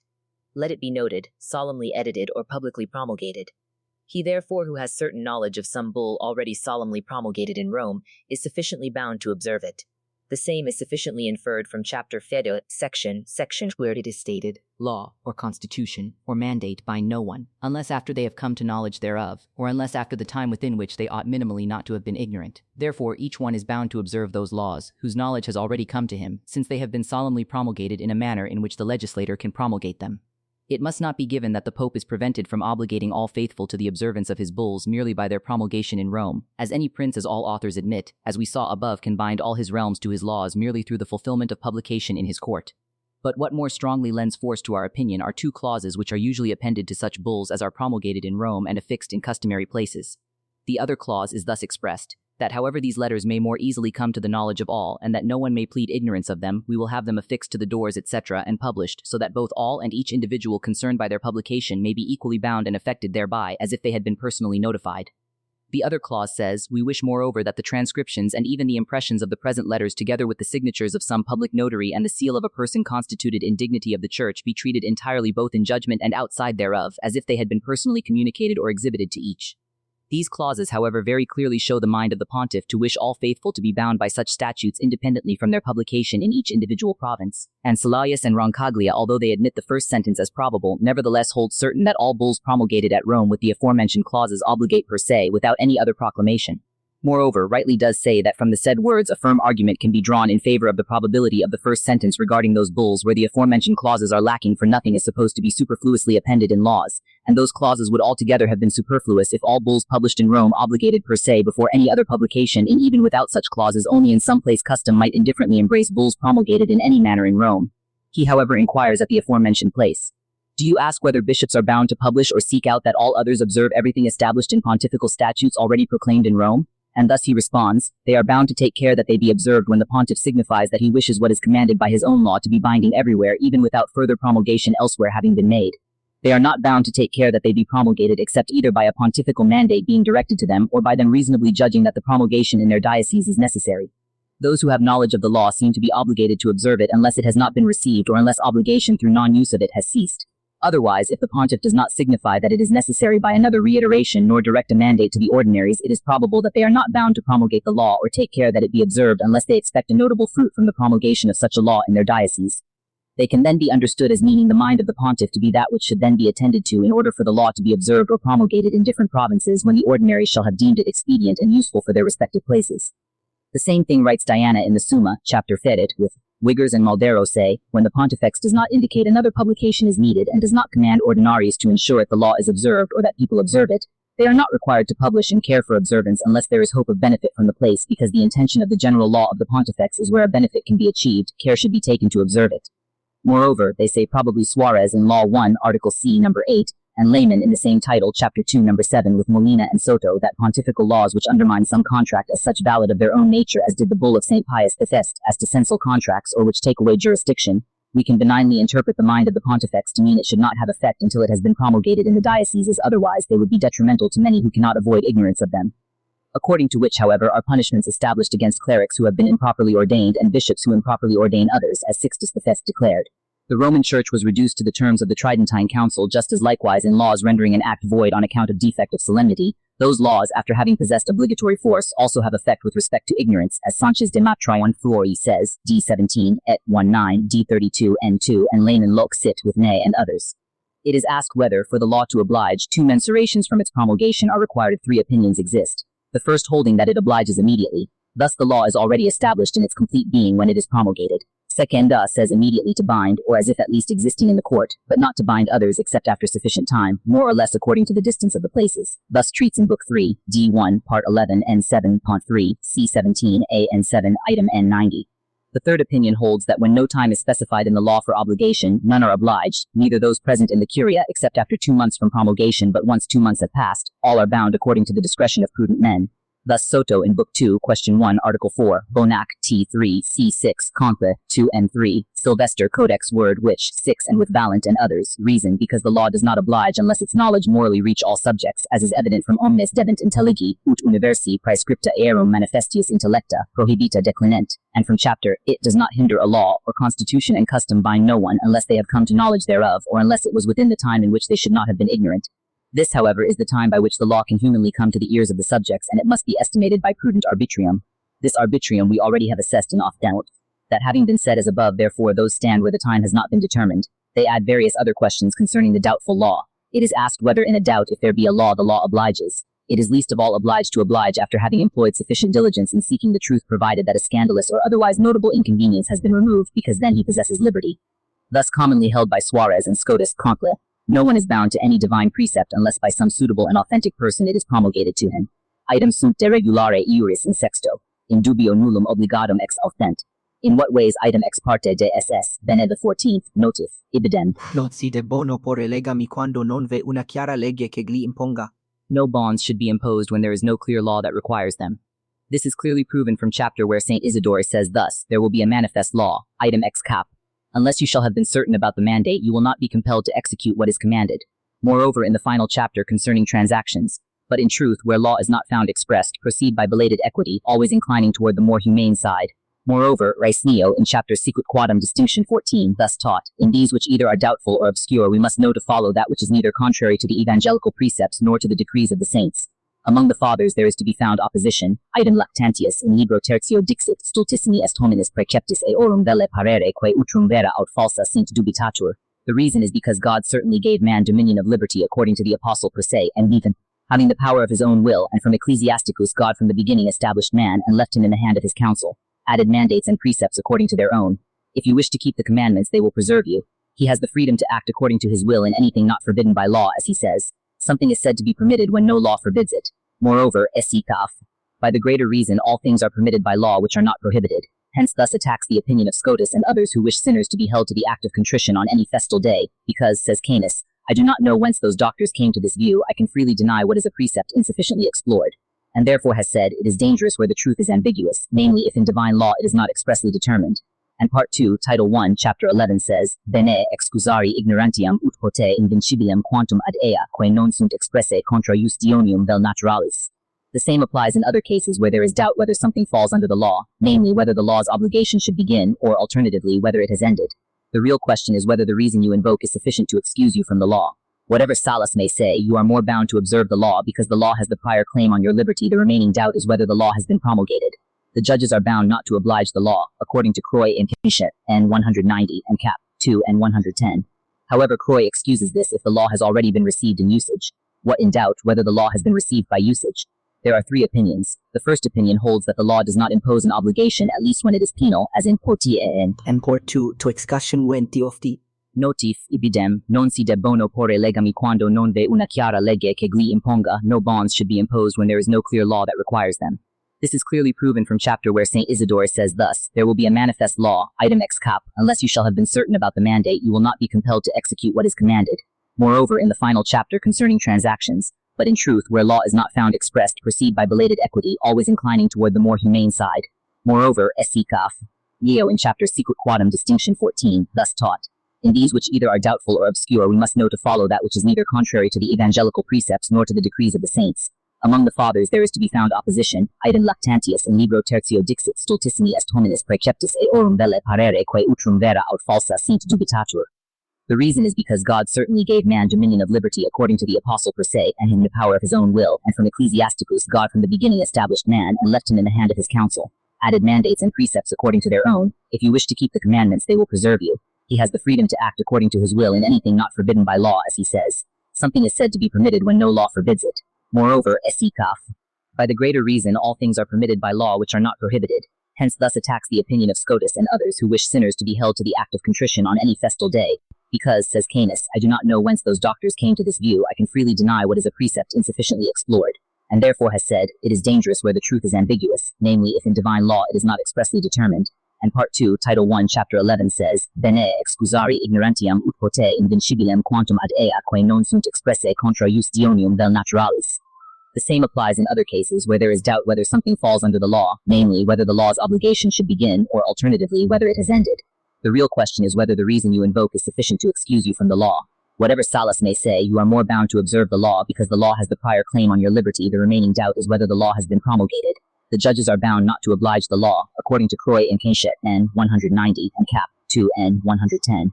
However, Croy excuses this if the law has already been received in usage. What in doubt whether the law has been received by usage?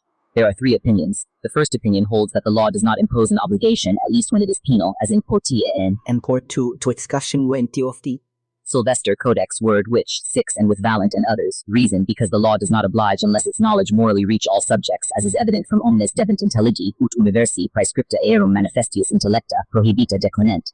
And from chapter, it does not hinder a law or constitution and custom bind no one unless they have come to knowledge thereof, or unless it was within the time in which they should not have been ignorant. This, however, is the time by which the law can humanly come to the ears of the subjects, and it must be estimated by prudent arbitrium. This arbitrium we already have assessed in Ofdent. That having been said as above, therefore those stand where the time has not been determined.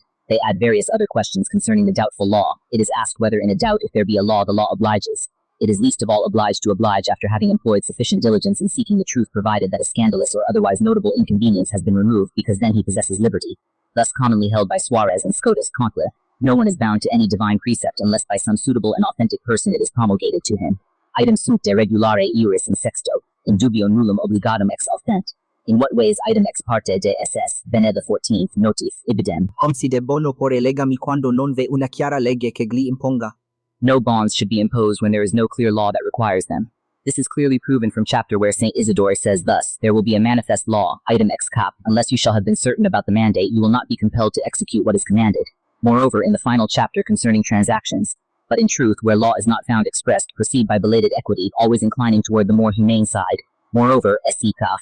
Leo in chapter Sequit Quadam distinction 14, thus taught. In these which either are doubtful or obscure, we must know to follow that which is neither contrary to the evangelical precepts nor to the decrees of the saints. Among the fathers there is to be found opposition. Item lactantius in libro tertio dixit stultissimi est hominis praeceptis eorum velle parere quae utrum vera aut falsa sint dubitatur.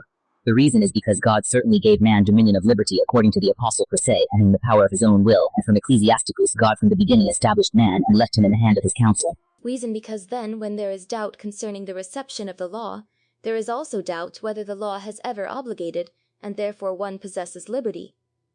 They, however, consider this opinion to be probable, because they think that it is necessary for the acceptance of the law itself to obligate.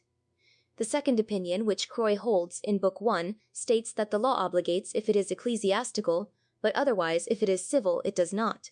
However, the third opinion holds that the law must be followed, and this is held by the first chapter of the 11th book and by the ratio, because since it is established concerning the law, possession stands in accordance with it. For a general rule holds that what ought to have been done according to law is presumed to have been done, as here the presumption of acceptance is made. Reason 2.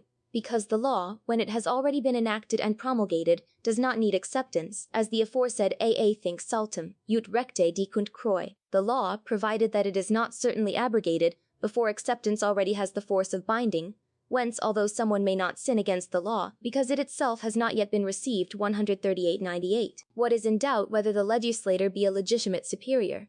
They deny Vasquez, Salas, and Diana, because since there is doubt regarding the right to command, even a doubt exists concerning possession. But it must be affirmed preterition, for example, whether midnight trullo was transacted on the Sabbath, thereby preventing one from eating flesh, for then the law possesses the right. Thus also, if you doubt whether you have reached the age of 16 for profession or 25 for ordination, it is unlawful to be professed or ordained thus commonly. If you are unsure whether you have fulfilled the law, assume you have not and act accordingly. If you are sure, act positively. Cardan and others note the following question: can human law directly prescribe internal acts? They deny it with more probing arguments. The question is raised: can human law indirectly prescribe internal acts on the basis of their connection to external acts? The distinction is as follows. It can, if an internal act by itself is connected to an external act, and it can be conjunct in two ways, either as a form constituting the external act in the moral essence of an act of virtue, thus is required for to be contracted, for to be entered into, etc., or as a cause with its effect, and thus whoever prohibits murder also prohibits the will to kill. Therefore the cleric is obligated to resign from the benefice if he has received it with the intention that he will not be ordained within a year. Thus, pied abbati danihoae putes. But if an interior act is accidentally conjoined with an exterior one, then it cannot be commanded by human law, lest alms be given out of true devotion, etc. Thus, pied abbati Did Abati. You do you but coded 1 years, you are not bound to the fast, because then possession is for liberty. So likewise in a doubt concerning preterition, for example, whether midnight trula was transacted on the Sabbath, thereby preventing one from eating flesh, for then the law possesses the right. Thus also, if you doubt whether you have reached the age of 16 for profession or 25 for ordination, it is unlawful to be professed or ordained thus commonly. If you are unsure whether you have fulfilled the law, assume you have not and act accordingly. If you are sure, act positively. Cardan and others note the following question. Can human law directly prescribe internal acts? They deny it with more probing arguments. The question is raised, can human law indirectly prescribe internal acts on the basis of their connection to external acts? The distinction is as follows. It can if an internal act by itself is connected to an external act, and it can be conjunct in 2 ways, either as a form constituting the external act in the moral essence of an act of virtue, thus is required for to be contracted, for to be entered into, etc., or as a cause with its effect, and thus whoever prohibits murder also prohibits the will to kill. Therefore the cleric is obligated to resign from the benefice if he has received it with the intention that he will not be ordained within a year. Thus, tf abati, then an interior act is accidentally conjoined with an exterior one, then it cannot be commanded by human law, lest alms be given out of true devotion, etc. Thus, tf abati, did abati, destatos dias palmino and golidulit ashagalichulas, and acts are prohibited even if concealed by irregularity, although they do not fall under judicial judgment, they nevertheless remain subject to the law, as St. Thomas teaches. Tf abati. Ciuerean carne sabaimil shulidradang one renitulit damnum sed juridice probetur intulisse tunc non teneris solvere etiam post sententiam praeciso scandalo, and poteris compensare, if you have already solved, because then the law would be certainly unjust, presuming falsely, and in the internal forum presumption should yield to truth. Good D2 Q1 Q7 S3 N2 at 6 N78. Cum alis, it does not hinder the dissolving of clandestine marriages which the council irritates by mitigating presumption, and yet no one said such marriage to be valid where truly no fraud has intervened. Likewise wills lacking solemnities are irritated because they should avoid frauds, and nevertheless even if frauds sometimes cease the will does not subsist. But in these and similar cases there must be distinguished the presumption of law by which the law seeks to avert perils, which easily occur, and then the law has its place even in cases lacking fraud from the presumption of fact, which if it is absent the law justly ceases. Doubt the quotuplex praeter 101. The precept is divided into 1, in affirmativum et in negativum 102. It is divided into 2, in natural and positive. The positive precept is divided into a divine precept and a human precept. Who can bear the laws? Who can bear kings and republics? Who can tolerate the laws? Are they kings or republics? Is it the Pope and bishops, synod and chapters at abatis? Do declarage to itself, but men are easily deceived, and he responds, but this matters to you who are not conscious, especially since you hold scripture, because the lips of the priest are custodians of knowledge, etc. We must listen to him whom we have as God in these things which are not openly against God. Declare, granted to the brothers, minors, that they may in all doubts stand securely according to the determination of their superiors. When a subject reasonably doubts whether that which is commanded is a sin or not, then certainly he ought to obey. Item Humbertus. Unless what is commanded is openly evil, it must be accepted as if it were commanded by God. When there is doubt whether a prelate's command contradicts God's precept, the subject does not sin, because for the sake of obedience he follows the prelate even if the order might be contrary to God. Also glossed in C, ad ares, D temp, at the end. If, however, the doubt concerning the precept is excused from sin on account of the good of obedience, even though in truth it be evil. He likewise taught previously, D. Augustine speaking about due obedience to temporal superiors, in C, what is culpable? 3, cause, 23, Q1, ubi, ergo vir justus, if forte sub rege homine etiam sacrilego militet, recte potest illo jubente bellare, si quod sibi jubetur vel non esse contra Dei preceptum certum est solvet. So that perhaps the injustice of commanding makes the king guilty, but the order of preserving shows the soldier innocent. I also ask whether you are bound to obey a law founded on a false presumption? The universe negates this, but and others in the same place more strongly affirm that one is bound by the law, for example, to repair damage caused by your animal even if it be through your fault, because the end of the law is not only to punish guilt, but also to make men more cautious. This, however, is not before the judgment. Si vero tuum animal non intulit damnum, sed juridice probetur intulisse, tunc non teneris solvere etiam post sententiam, praeciso scandalo, and poteris compensare, if you have already solved, because then the law would be certainly unjust, presuming falsely, and in the internal forum, presumption should yield to truth. Good D2, Q1, Q7, S3, N2, at 6 and 78. P8, cum alis. It does not hinder the dissolving of clandestine marriages which the council irritates by mitigating presumption, and yet no one said such marriage to be valid, where truly no fraud has intervened. Likewise, wills lacking solemnities are irritated because they should avoid frauds, and nevertheless, even if frauds sometimes cease, the will does not subsist. But in these and similar cases there must be distinguished the presumption of law by which the law seeks to avert perils which easily occur, and then the law has its place even in cases lacking fraud from the presumption of fact, which if it is absent, the law justly ceases. Doubt. The quotuplex praetere 101. The precept is divided into 1, in affirmativum et in negativum, 102. It is divided into 2, in natural and positive. The positive precept is divided into a divine precept and a human precept. Who can bear the laws? Who can bear kings and republics? Who can tolerate the laws? Are they kings or republics? Is it the Pope? And bishops, synod, and chapters? Abbatis? Do declarations of the sacred congregation and decrees of the rota carry the force of law? Are civil laws binding on the conscience? Regarding custom, what conditions are required for a custom to be established? Concerning the effect of custom. And what if it be disapproved by the law? What if the custom were revoked by the law? A precept is divided into affirmative and negative, that which prescribes the good, this which prohibits the evil.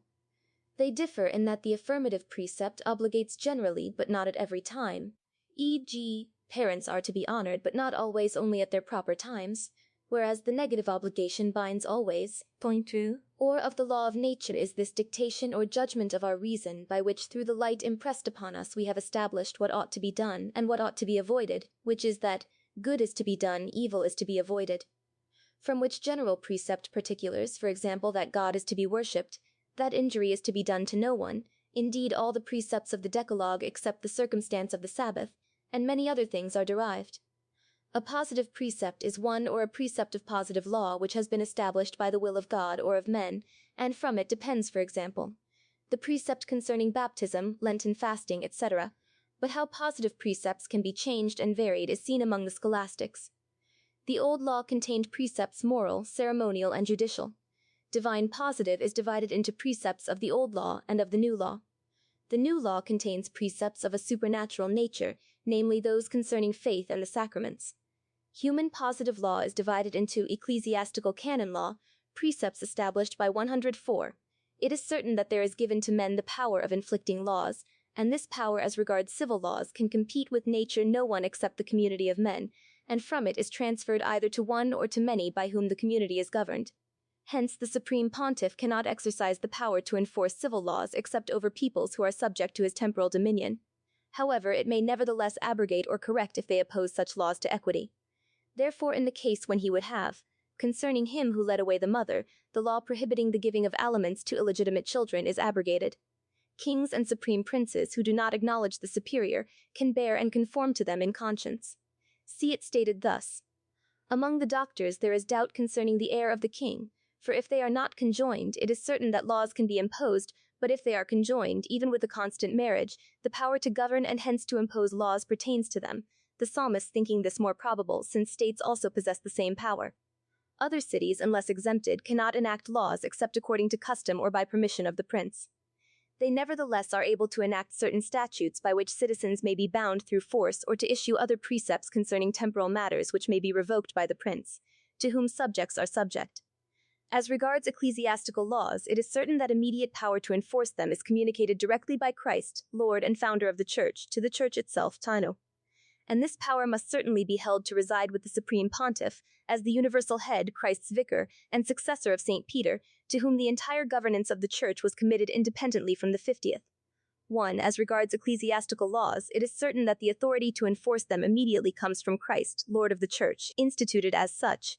Councils can also promulgate laws for the entire Church if convened with the Supreme Pontiff's permission and at a place and time he designates. Whether or not the laws or definitions issued by ecumenical councils should have force before the confirmation of the pontiff is debated. Some affirm that they have force if the consensus of the pontifical legates has been reached.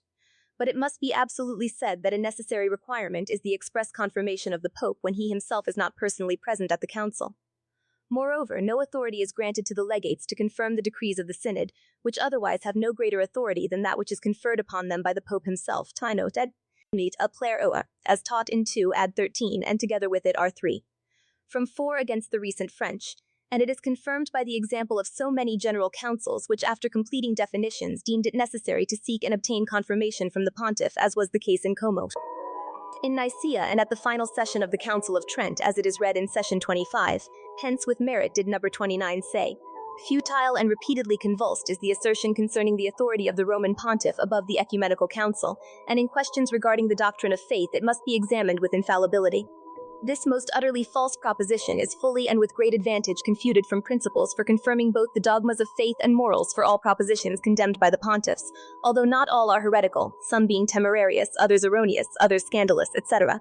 Nevertheless, upon the advent of the pontifical definition, it must be held concerning the faith that those propositions truly are temerarious or bear another blameworthy character which the pontiff declared to be intolerable, and therefore he who should follow or defend these same as true and licit would indeed be heretical. It is true that the same power of governing the universal church was also conferred upon the other apostles, yet in a different manner from what was committed to St. Peter, who could bind them and abrogate their laws. Hence, bishops who are successors to the apostles can rightly enact laws for their diocese without the consent of the chapter according to accepting those things which can be conceded in prejudice to the chapter or to the clergy, as in concerning those things which are from a, etc. According to others they receive from the pontiff, as does St. Thomas, St. Anthony, Sot, Ibid. Thus Gregory appears to define in that chapter that the Roman Church has so imparted its portion to other churches that they are called parts of solicitude, not of full power. Otherwise the question concerns merely terminology. On CC 3N 18 and 19. Archbishops, however, cannot enact laws in suffragan dioceses unless they have that authority by consent. Provincial or national councils of a nation, provincial councils of a metropolis, that is, the bishops together with their archbishop, and synodal councils in which a bishop convene capitula autem nequeunt condere leges sine consensu episcopi nisi tantum circa suos capitulares ut probabile putavit. Commonly, however, the human law is called sometimes canonical or ecclesiastical, sometimes Giolia. The law Giolis is divided into imperial laws, which are called common law, divided into digests, code, and institutes, and into particular royal laws of kingdoms, which are called municipal law. The canonical law, however, is comprehended in 5 volumes, of which the first is the Decretum of Gratian, which indeed does not possess the force of law except that which the decrees contained therein have of themselves. 2. Decretales are cited through causas, questiones, distinctiones, and canones. Decretales are also cited through capitula and titulos. The 6th Decretum is also cited through chapters with an addition. 4 Clementines and Extravagantes, Volume 5 of the Bullarium. These books have the force of laws of the most holy pontiffs and councils, and without a doubt possess the authority of the law. Here it is asked whether decretals, or letters responsum, or declarations of the pontiff inserted in the body of the law have the obligation conferring force. It is responded affirmatively from C. Romanorum 1, Distribution 19, where it has expressly declared it. However, Father Suarez indicates that they are not obligatory except after promulgation. For although the cited author in 1 says ordinarily letters or pontifical responses are rather non-constitutive but declarative and have the force of a law obligating to hold that interpretation, or to observe the ancient law according to that interpretation. Nevertheless, he adds, in order for the interpretation to be authentic, it must have the conditions of the law, namely, that it be just, sufficiently promulgated, etc. Consequently, henceforth this interpretative law is otherwise explained with doubts, so that other interpretations are necessarily required. The same is taught by Castracane, Tractate 3, on points 3, section 1, note 2, where he says, this declaration must be published with such solemnity as a law, otherwise it will not be authentic, which has the obligation of the law, but will merely be a doctrinal declaration. The same Escobar writes in Tom 1:1-5 concerning laws, chapter 3 N21, where he says, from this I gather that pontifical letters do not have the force of law unless published in the manner in which ordinary letters are to be published. The same Bonac writes in 1:2 on the laws, Disputation 1, question 1, punct 4, N1, where he says, an interpretation of the law made authoritatively does not have the force of law unless it is promulgated, because promulgation is of the nature of law, so that those who were present at the public council of the law are not bound to it unless after promulgation, and cites for this sentence Salas and others. It also subordinates N12, saying thus, from which it may be inferred that papal letters do not have the force of law unless published in the manner in which laws are customarily published. This is sufficiently and even more confirmed by the same canon cited from the Institutes of the Romans, where the decree of St. Leo the Pope, to which reference is made and confirmation given, was thus declared and decreed, that no one may however think that something has been omitted on our part, we command to be so guarded all the constitutions issued according to the canon's note, by your affectionate care. But this he wisely observed in the second question of the 7th article, Rest 11, what not only the papal constitutions which are solemnly promulgated bring about obligationem legius inducunt, but also all other ones which ex usu et consensu ecclesiae universalis jamma pluribus saeculis habentur pro sufficienter promulgatis et authenticis. It is asked whether declarations of the sacred congregation of cardinals have the force of law. There is no doubt that for cases for which they are made, they obligate as laws, as is common according to Panzilib 30 and Croix 1:1 and 574. There is doubt as to whether they oblige in cases similar to those for which they were enacted. There are 2 views, both equally probable, as correctly stated at the end. The The first opinion asserts that such declarations oblige in similar cases. The cardinal prefect has the authority to oblige all, because cardinals derive such a power to declare from the pontiff. The fact that they are not promulgated does not matter, because new laws require promulgation, not declarations about laws already promulgated. Thus Garcia, Salas, etc., as noted in 2:1, but they say that it was necessary for the same declaration to have been promulgated, or at least issued by mandate of, or at least with the advice of a pontiff, for in the bull of Sixtus V it is thus stated, "We are entrusted with the interpretative faculty either through our own consultations." Moreover, as was said when the verse was discussed, he asks, "Here I at the end of the treatise on papal declarations." It can also be said in the same way about sacred declarations. Conger. The Council declares that those declarations which for many years have been sufficiently promulgated by the universal Church through their use and consent are themselves sufficiently binding upon all with regard to their observance.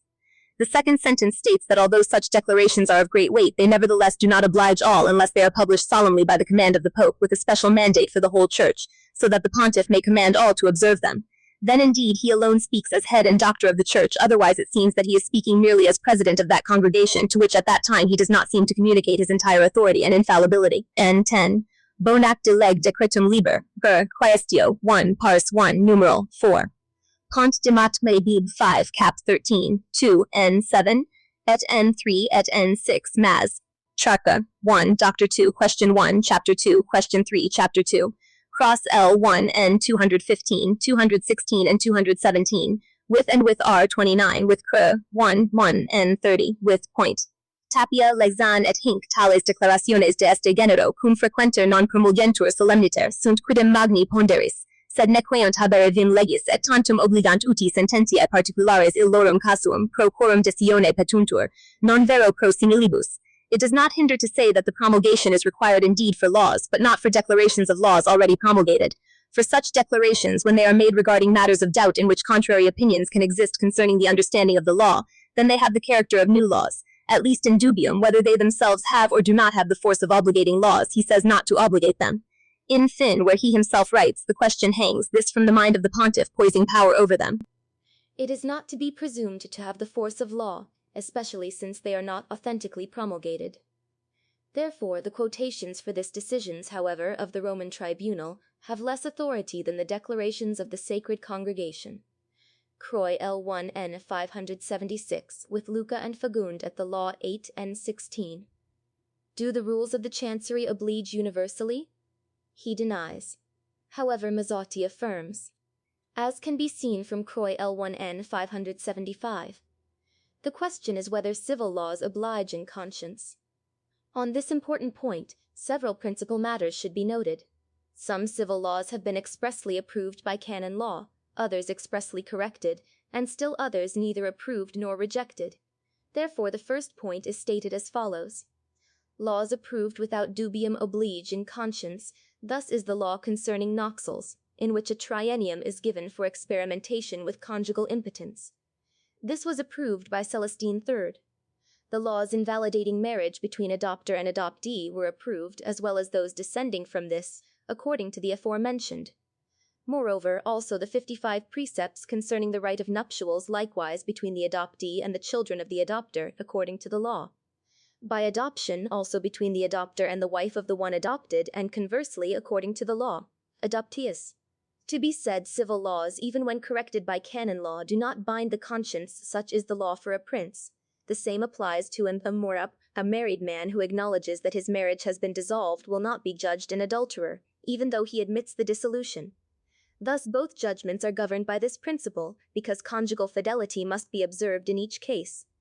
The same applies to those who note infamy. A widow who remarries within a year is subjected to many penalties during her mourning.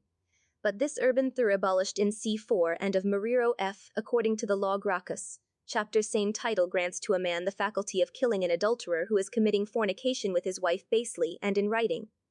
Which it says in the same title of the same law, permission is granted to the father to kill his daughter caught in adultery. But these are disapproved in C. Among these, in question 33 of Book 2 and by Alexander VII in Propositio Damnata 10, it was doubted whether it had been abrogated.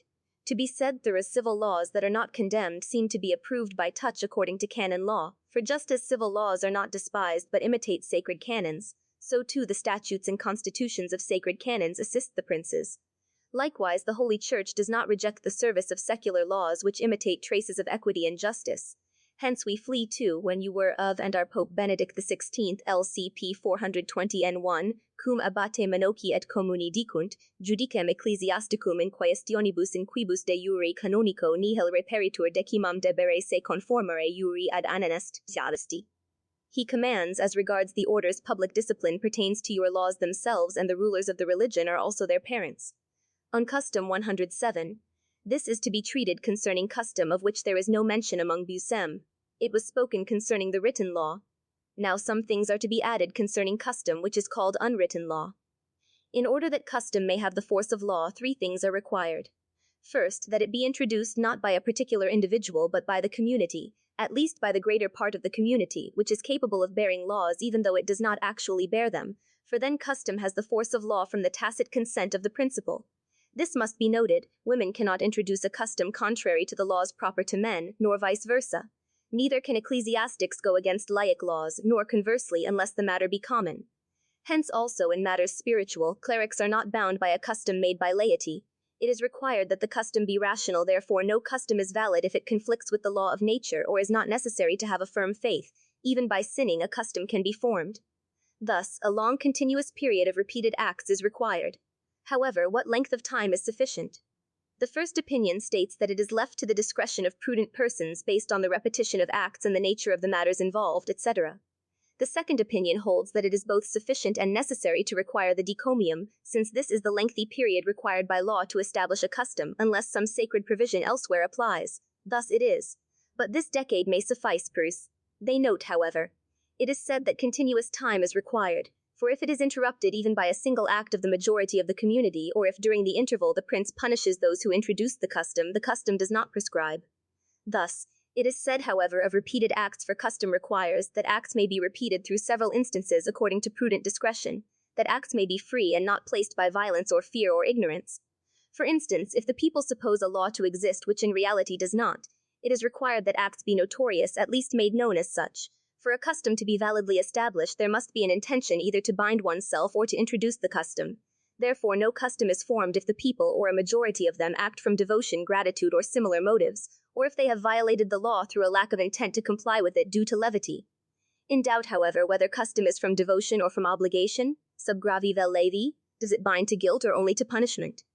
The more lenient interpretation is to be held, for no law obligates unless it be certain thereof. Thus, whoever notes there that concerning the custom of abstaining from dairy products during the vigils outside of Lent, about which see Book 3, Note 988 Poems, and others speak differently about the custom of nuns reciting the office privately. But concerning this, see Lib 4n 122, what others more commonly and probably say. V. It is required that there be a consensus from the prince according to the book from which, ff de leg. For it is required that there be at least tacit consensus of the general prince, namely approving any legitimate custom when that special custom the prince does not know. Thus with St. Thomas mff de leg id fanis one where we fell eto and c. Here they say with regard to. Regarding the effects of custom, note that custom can not only abolish law but also eliminate the penalty for remaining culpable or acting contrary to it. It can also introduce new impediments to marriage that are unrelated to consanguinity. But what if the contrary custom is prohibited by law? Difference is this: if a clause is added, notwithstanding any custom, it is understood that the custom contrary to past practice should be disapproved, but not future ones.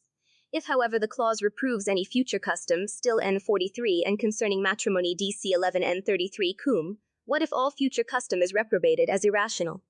It is replied that, if any custom is rejected as contrary to natural law or divine law, then no custom can thereafter have any force. If, however, it is condemned as irrational for a time in which the law exists, then from this new cause it can be rendered rational and valid. Finally, it may be that a consuetude can interpret the law ambiguously, and this interpretation can either be authentic so that it becomes a new law, or it can be probable when the consuetude precedes the law, for the law is not understood to derogate from an antecedent consuetude, nor does the consuetude follow the law unless they are expressly opposed. And to this probable interpretation less time is required than to the prescription of a consuetude contrary to the law. Commonly, however, they assert laws to be interpreted according to the custom of the place, although the words of the law are less to be taken in a proprietary sense. However, custom can be revoked by a contrary law from a superior. But it is questioned, viz., whether a general law derogates from a special custom of some particular place. The response is negative, unless there is mention of that custom in the law itself, or where any custom is revoked therein. And it is proven from C. Yibid. Here they say with regard to. Regarding the effects of custom, note that custom can not only abolish law but also eliminate the penalty for remaining culpable or acting contrary to it. It can also introduce new impediments to marriage that are unrelated to consanguinity. But what if the contrary custom is prohibited by law? Difference is this: if a clause is added, notwithstanding any custom, it is understood that the custom contrary to past practice should be disapproved, but not future ones. If, however, the clause reproves any future custom, still N43, and concerning matrimony DC 11 and 33 cum, what if all future custom is reprobated as irrational? It is replied that, if any custom is rejected as contrary to natural law or divine law, then no custom can thereafter have any force. If, however, it is condemned as irrational for a time in which the law exists, then from this new cause it can be rendered rational and valid.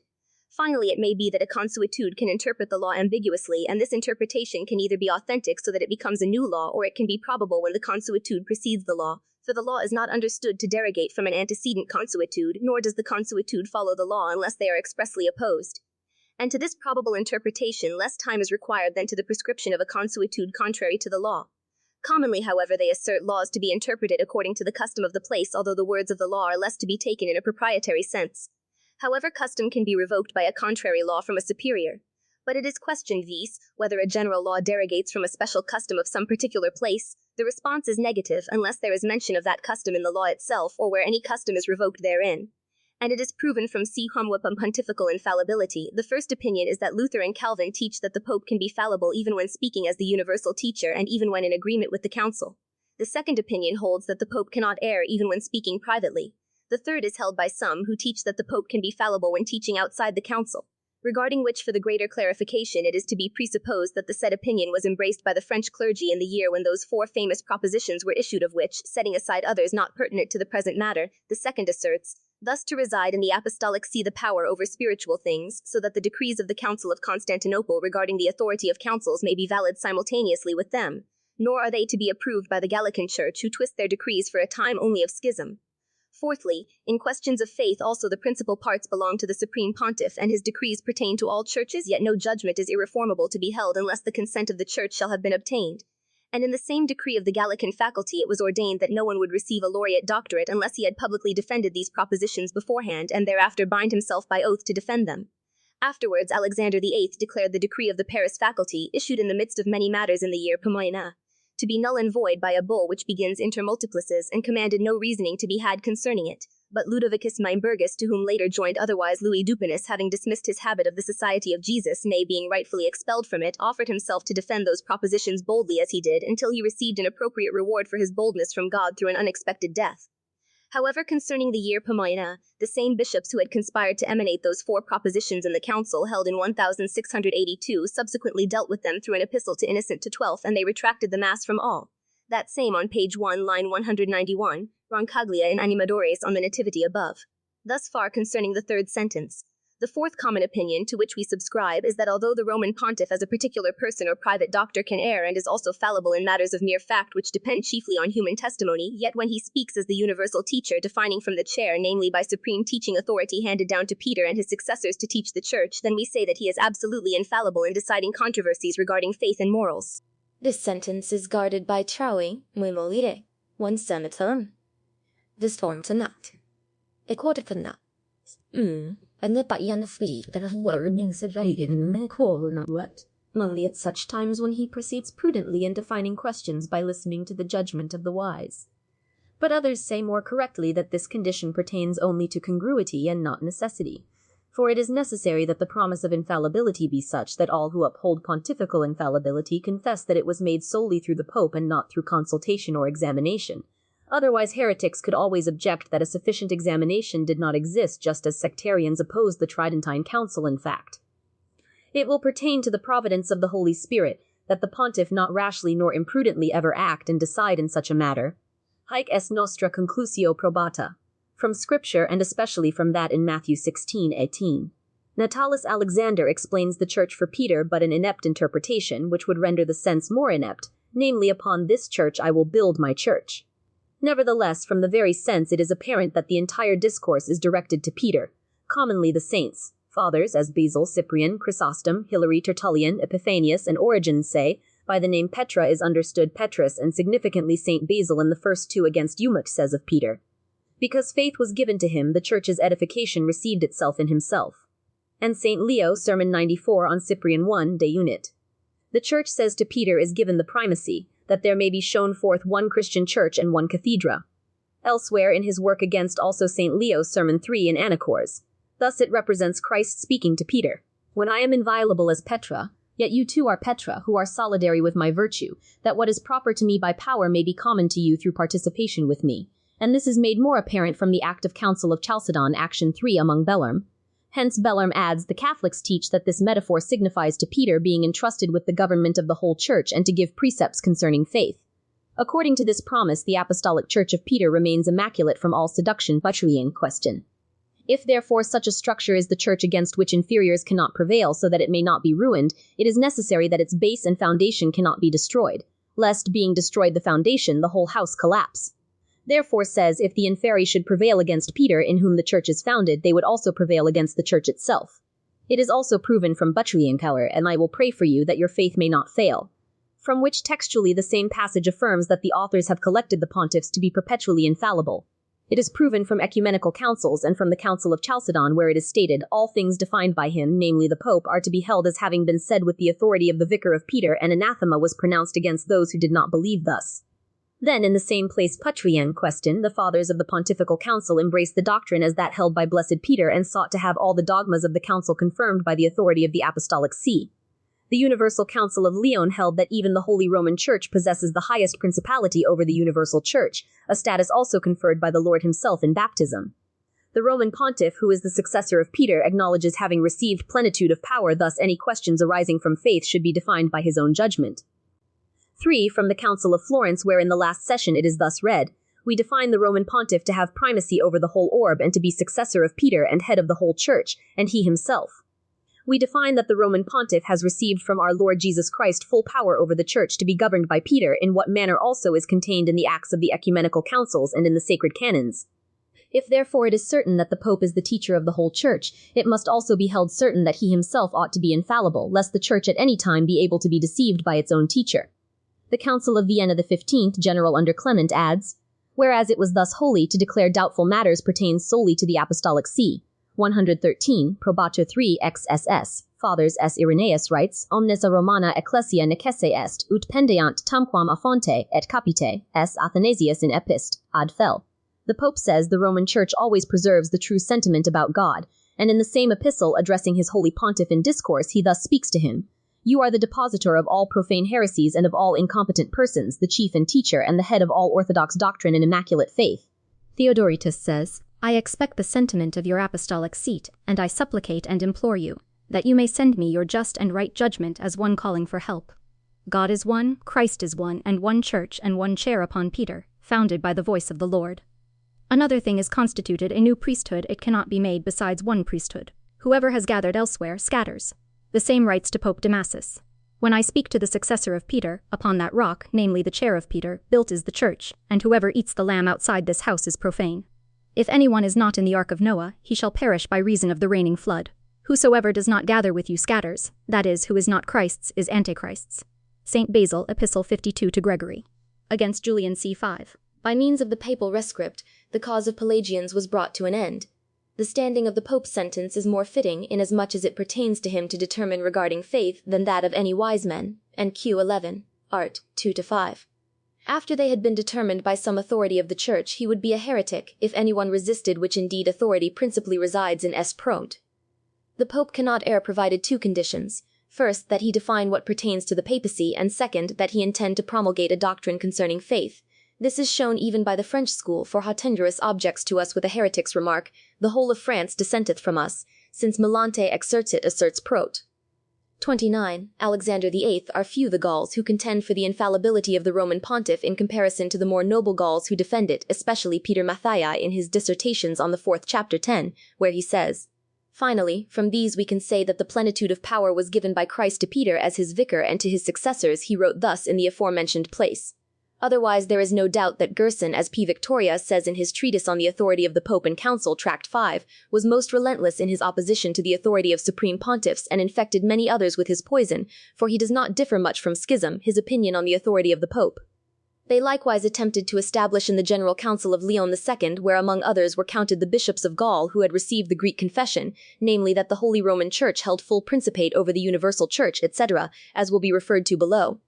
And although the University of Sorbonne noted that the faculty of Paris condemned as heretics the articles of Marsilius of Padua stating the Roman pontiff is fallible, and in the year 1534 it condemned the same error against John Q7, refers, namely that the custom of the Parisian faculty was to precede its laureate's protestation with a declaration that they would never contradict the Roman Church.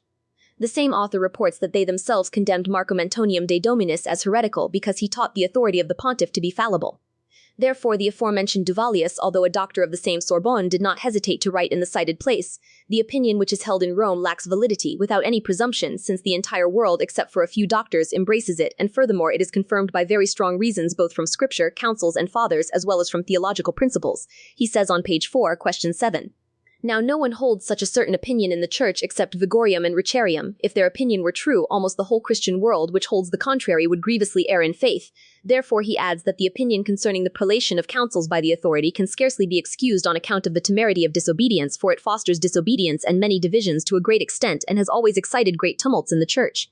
Hence it is seen among Troila Tractatus 6 de Sexto ex nota 54 et apud Milante in exercit. How many provincial Gallican councils approved the pontifical infallibility? The Synod itself of Paris in the year 1626 during the 13th session, where te Kakinen, the warning of the Gallican Council of Citeaux to the Lords Archbishops of the Kingdom.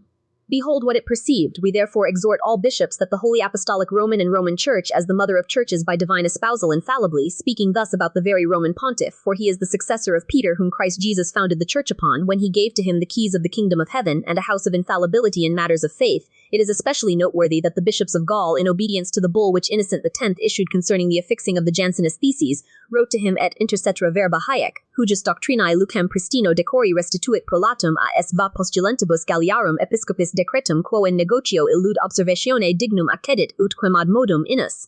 He condemned the Pelagian heresy formerly, just as he condemned that heresy which was opposed to the opposite of Pelagianism and promised to Peter, but also from the acts of former pontiffs and from anathemas against Apollinarium and Macedonius, who had not yet been condemned by any general synod, having recently thrown off the decrees of Damasus as rules to be sanctioned by pontiffs with divine authority equally and supreme throughout the whole Church, to which Christians are bound in duty even from their own minds to render obedience.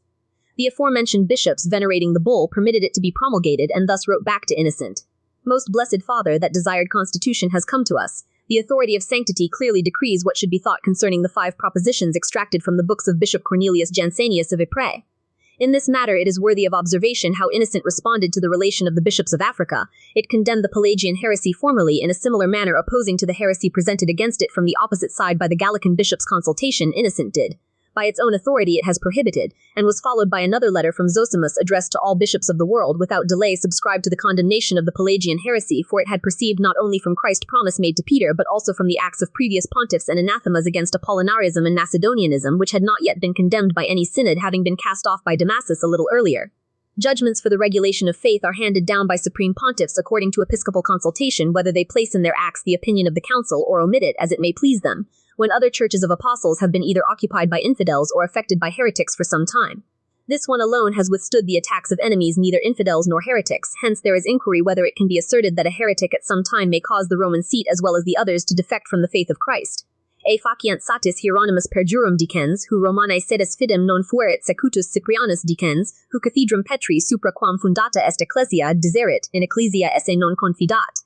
The Synod of Constance, judging him heretical, who concerning the articles of faith thinks otherwise than esse Rome, the Church teaches. Lastly, I shall add this: when from the apostolic traditions an argument certain is drawn to refute heresy, since it is established that succeeded Peter in the magisterium of faith which was handed down by the apostles, why do we not dare to condemn the opposing assertion as heretical? But we do not wish to anticipate the Church's judgment. I assert this, and indeed assert it confidently, that they bring harm to the Church and cause pernicious damage who deny that succeeded Peter in the magisterium of faith, or certainly distort the supreme pastor of the Church, whoever he may be, so as to suggest that he can err in matters of faith.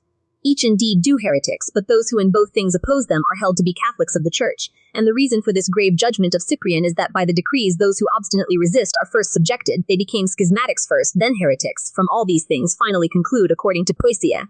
Banished and Bellarme in their 4th book on our opinion state that it is at least proximate to faith, and contrary, says Bellarme, seems altogether erroneous and nearly heretical. After I had written these things, other points occurred to me that deserve attention concerning the infos.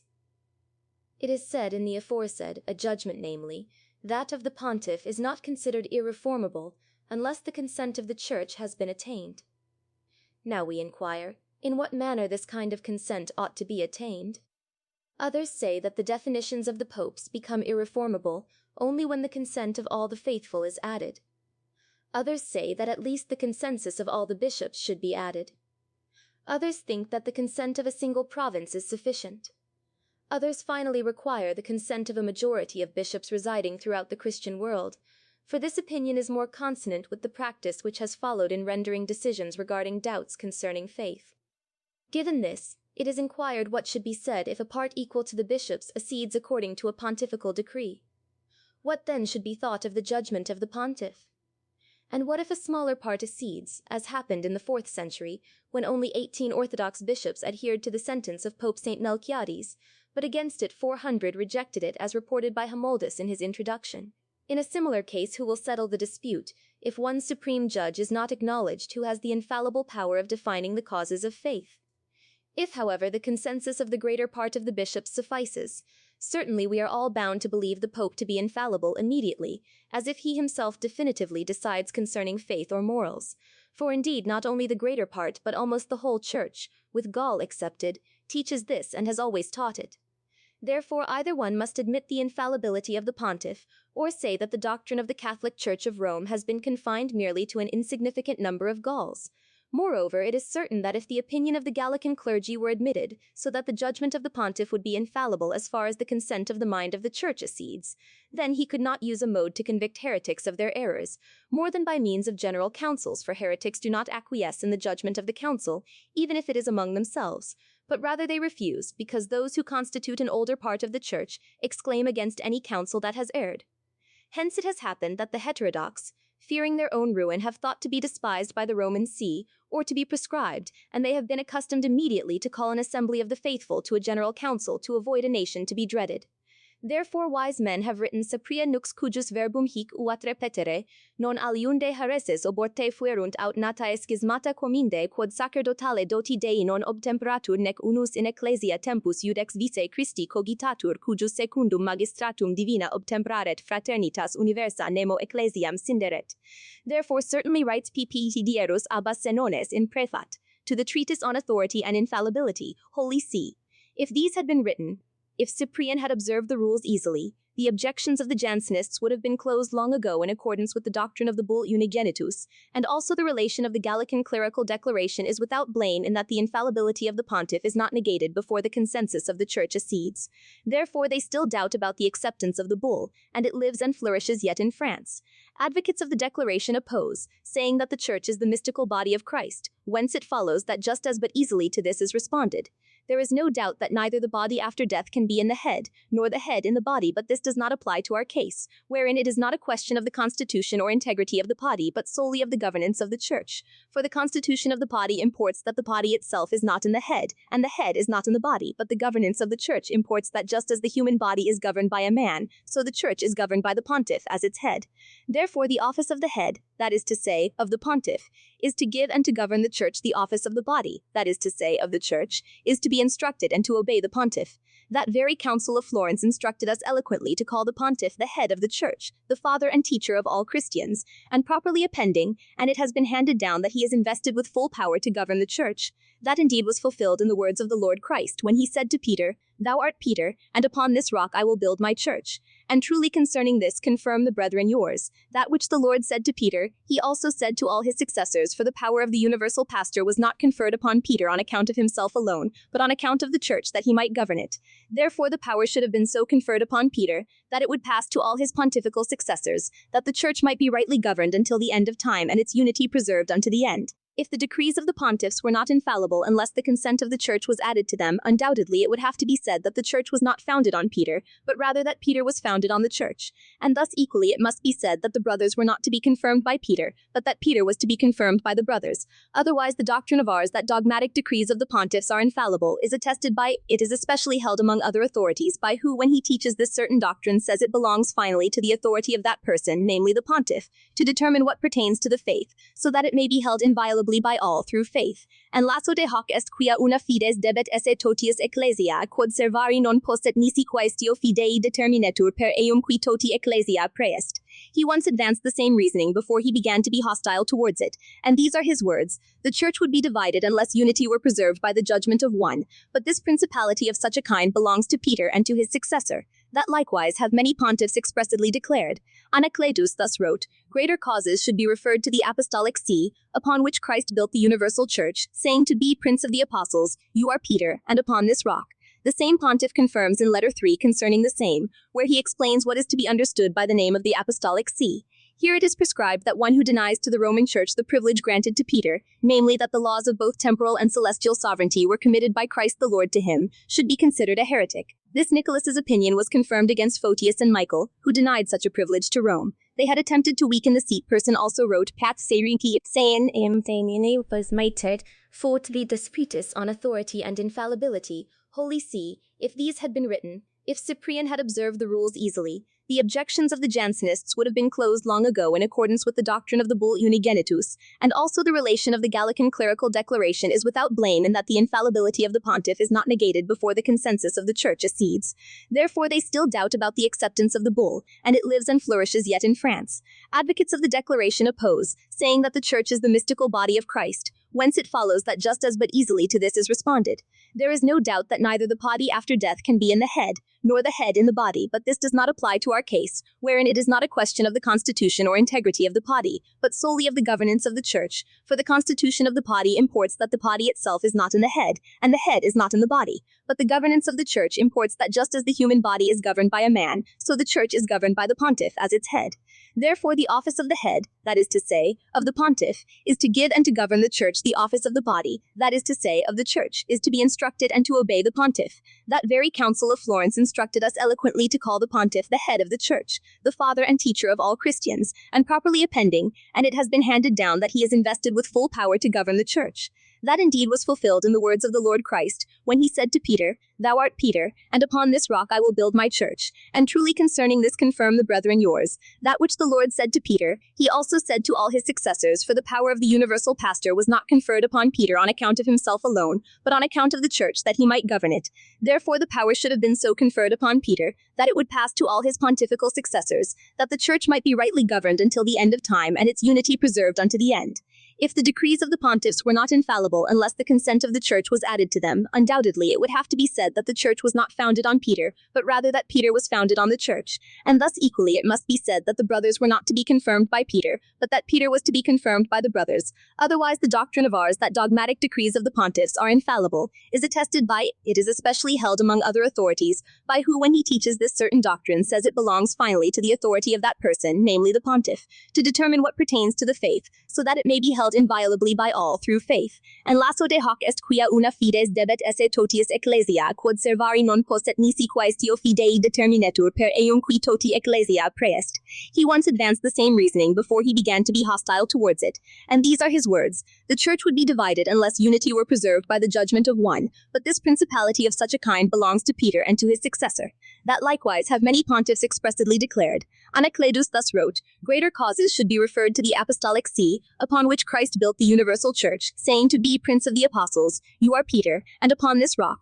The same pontiff confirms in letter 3 concerning the same, where he explains what is to be understood by the name of the apostolic see. Here it is prescribed that one who denies to the Roman Church the privilege granted to Peter, namely that the laws of both temporal and celestial sovereignty were committed by Christ the Lord to him, should be considered a heretic. This Nicholas's opinion was confirmed against Photius and Michael, who denied such a privilege to Rome. They had attempted to weaken the seat person also wrote Path Serinti, Pura nullus del fere nullus haereticus judicio conciliorum unquam acquievit, ds. But on the other hand, more of them acquiesced to the judgment of the pontiff, when he himself came forward to meet them. Furthermore, in the earliest ecclesiastical ages, many heretics who sowed errors against faith were always and have been condemned by Roman pontiffs as soon as they appeared as heretics, without any awaited consent of the church, being regarded by all as such. Thus it happened in the year 150 Panem, when Valentinus was condemned by Hyginus in the year 215, the Montanists were condemned by Zephyrinus, in the year 300 Jovinianus was condemned by Syricius, in the year 416, Pelagius by Innocent I, whereupon even themselves the bishops of Gaul in their letters to Innocent Thames having been sent after the pontiff had prescribed those Genesian propositions, thus wrote, "Not only from Christ's promise does he make it for Peter, but also from the acts of the prior pontiffs, judgments to establish the rule of faith laid down by the supreme pontiffs over the consultation of bishops, to strive with divine and supreme authority throughout the whole church, to which all Christians are bound in duty, even of mind, to render obedience. Therefore, with regard to the definitions of the pontiff, before the consensus of the faithful is reached, they are bound by duty to render obedience. Thus all the ancients were firmly persuaded, but today the same sentiment is held by all nations, except Gaul. He writes that the same is accepted everywhere, apostos. Although on account of the obscurity introduced by the words of Gerson and Cardinal de Pontificis Auctoriatis, some German and Polish universities have expressed different opinions, nevertheless all have subsequently consented to the infallibility of the definitions of the popes, so that today no university nor any theologian outside of France can be found who does not uphold the infallibility of the Pope and his authority above councils. But Augustine Triumphus Academiae Parisiensis, Dr. Libri Deatate Trenta, non obstante auctoritate Gersonis, non dubitavit asserere haeresim esse et pontifici aliquid de fide deterni non adhaere.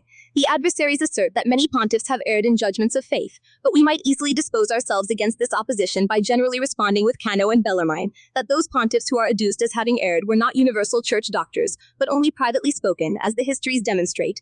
But lest anyone be deceived by certain actions which, though casually and seemingly disparate, are brought forward by the adversaries in a dissonant manner, we are willing to respond individually to each point. 117. They object that Pope Liberius would not hesitate to subscribe to the Arian heresy. In this, however, it is to be known that when Liberius at first refused to subscribe to the Milanese Council, he was expelled into exile by the Emperor Constantine, and Felix II was appointed by the Arians in his place. Henceforth the Arians produced a new formula of faith in the Council of Fermi, in which deceitfully they said that the Son is similar to the Father in substance. Liberius, overcome by the weariness of exile, imprudently subscribed, for which reason, having been recalled from exile to Rome, he arrived there, but being rejected by the Romans on account of such a sin, he was again expelled, and in his place Felix was appointed, who later, for his steadfastness in rejecting the Arian formula, was condemned to death and beheaded. After Liberius, with Felix deceased, having repented and condemned that same formula, he was once again acclaimed pontifex. Therefore Liberius, having been deprived and fallen away, since he himself did not teach from the chair, does not weaken our judgment. They object path saying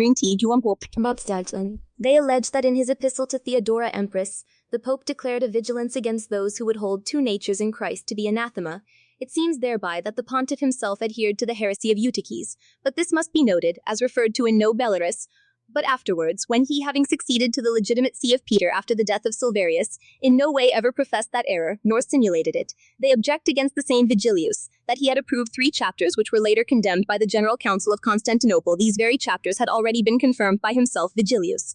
This is to be known, Justinian the Emperor, by the work of Theodorus Caesarinis, published an edict containing 3 chapters, namely, the condemnation to oblivion and writing erasure of Theodorus Mupuestenum, Bishop of Edessa, and Theodore of Cypros, Bishop of Cypros, in which the errors of Nestorius were excused, because it is found in the council. A commendable mention was made in the preface to the Chalcedonian authors, yet many bishops disapproved of that edict. Then by the consent of Constantinople, the council convened by the pontiff confirmed the edict of Caesar, and 3 such chapters were confirmed, and Vigilius subscribed to the edict through persuasion of the emperor. But as this was made public, a great schism arose in the church, concerning which matter Vigilius decreed that the effects of the edict be suspended, and the matter be referred back to the general council. Then in a certain rescript of his called the Constitution of Vigilius, the same Vigilius condemned the writings of Theodore and Eba, but left their persons immune from censures. It is true, we do not deny it, that in the following year the emperor obtained from Vigilius both the revocation of and the confirmation of. But what else can the adversaries infer from this revocation, except what St. Gregory says in Book 3, Letter 3? For it is not a change of judgment, but moreover, it is certain that this matter did not pertain to the faith, for what described not only malevolently, but also with malicious intent, and therefore both their writings and the persons themselves deserved to be condemned, was rightly deemed worthy of punishment. Hence let no councils be said to have disagreed with one another, rather it should be said that at Chalcedon matters concerning the persons were treated, but at Constantinople those concerning the writings. Hence St. Gregory warned, I wish to make known to you what took place in that council, namely, the Council of Chalcedon, namely, that there was discussion concerning persons alone, and not about anything pertaining to faith. The 6th Synod thus read, We have also foreseen and anathematized Honorius, who was Pope of ancient Rome, as we find in his writings to Sergius, where throughout he followed his mind and confirmed impious dogmas. And therefore the 2nd Council of Rome thus declared about him, that Honorius had been judged after death by the 6th Synod because he had been accused of heresy. This is asserted to have been confirmed by St. Leo the Pope in his letter to Emperor Constantine, in which it is read that Leo numbered Honorius among the heretics. Rest, there is no shortage of writers who assert that the epistles were purportedly written by the Greeks, and the same synod appears to have clearly proven this.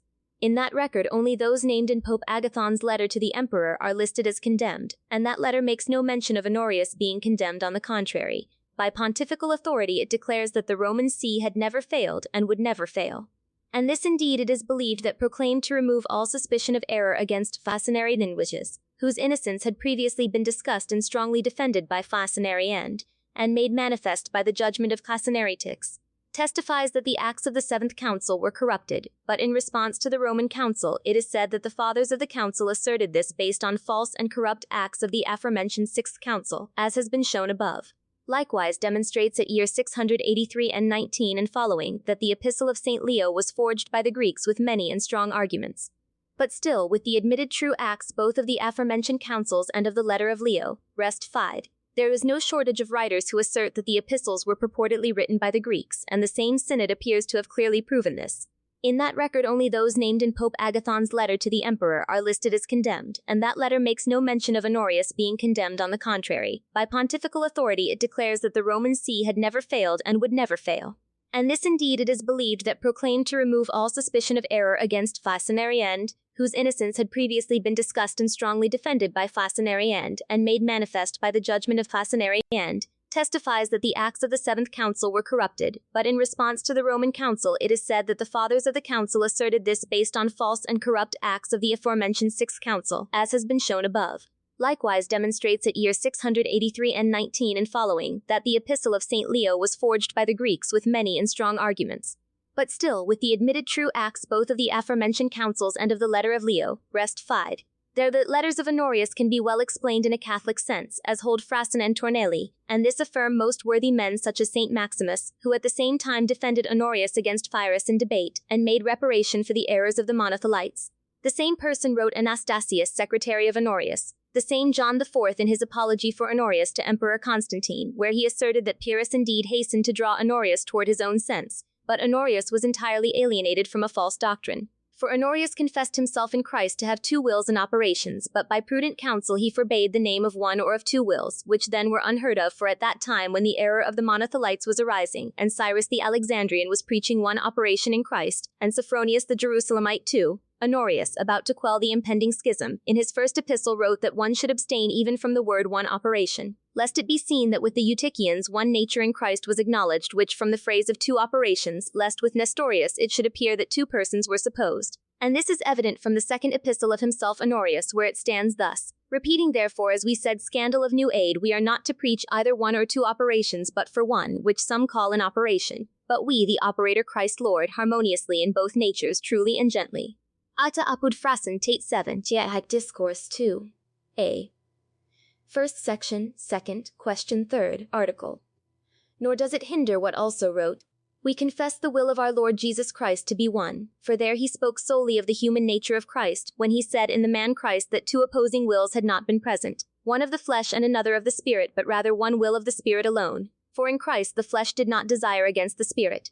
For indeed in his own words our nature assumed from the divinity was not due to fault, for there was no other law among the members nor a different will either contrary or superimposed upon the law, but rather from this human condition he was born under the law. Hence John previously wrote, accordingly this manner of speech of our predecessor is recognized, because in the salvation of ourselves two contrary wills do not consist in the members themselves of penitence, for nothing drew vice from the transgression of the first man. Thus in who did not hesitate to affirm this, saying that Honorius in his epistle spoke with a Catholic mind, namely, since he did not absolutely deny two wills in Christ, but rather warring wills.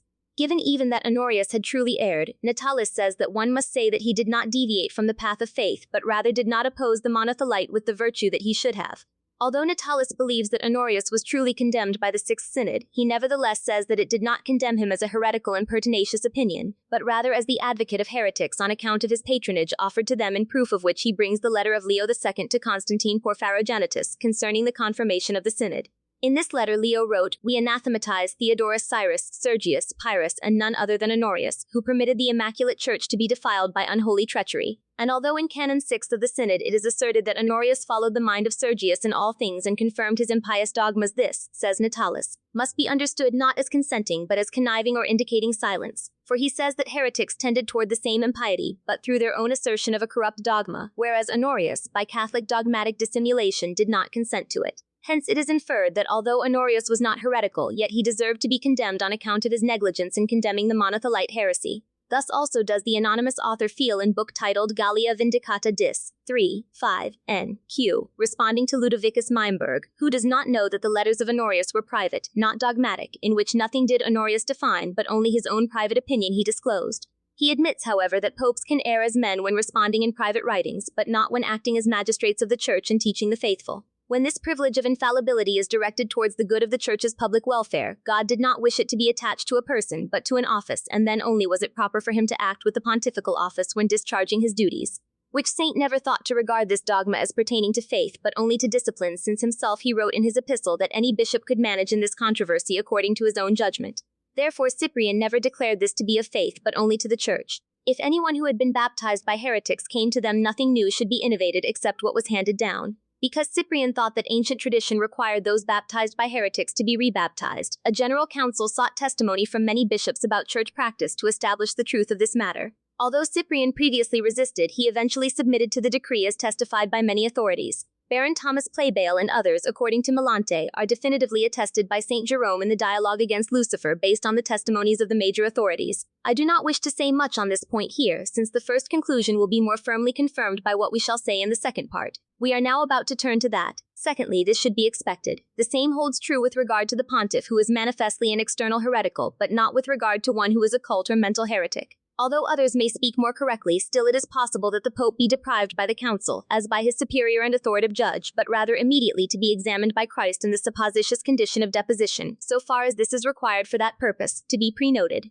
That a general council can be understood in various ways with respect to the Pope. First, when a council is considered without the Pope, then it has no authority as a council except in the cases of the aforementioned schism and heresy, because a council is an assembly of bishops constituted under the Pope as its head. Secondly, when in the council the Pope presides as head, not divided from the body, namely, from the assembly of bishops, or when the council is confirmed by the Pope, then it cannot be understood that the council is above the Pope, for otherwise the council would not need any authority from the papal office, or else the Pope would authorize against himself, which cannot subsist. Thirdly, when a council is convened by the Pope, and the Pope is considered as head and the bishops as body divided from the head, in this sense it is sought whether the Pope is above the council, or conversely.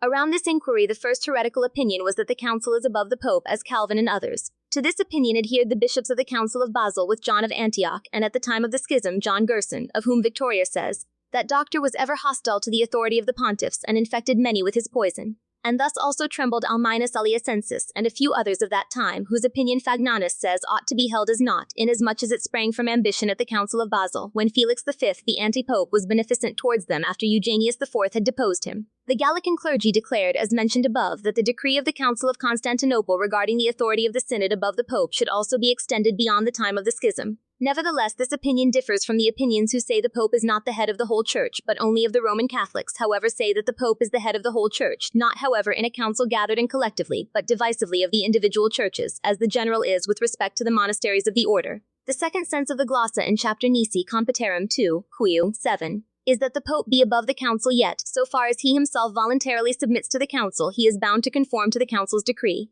This, however, rightly disapproves S, because since the authority of the pontiff is by divine law, the Pope cannot renounce it, as Bonifacius declared. 7th, in the extraordinary decretals, one holy, one great, and one obedient, saying, the supreme power cannot be judged as coming from God alone, not from man, but it would be otherwise if judgment were considered solely as discretionary pianets.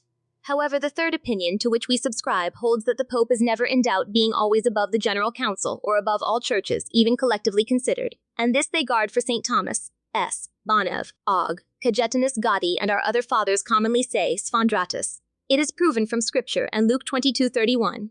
Simon, Simon, behold Satan desired you that he might sift you as wheat, but I have prayed for thee that thy faith fail not, and thou when once converted confirm thy brethren. Observe that Christ refutes the false comment of some Parisians who think here that Christ prayed for the universal church, or for Peter as representing the whole church. For the Lord designated but one person, Simon, and when he had begun to speak in the plural, Satan expetioit vos ut cribraret. Then he changed his mode of speaking, ego otem rogavi pro te. Certainly, if he had spoken of the whole church much more appropriately, would he have said, I have prayed for you.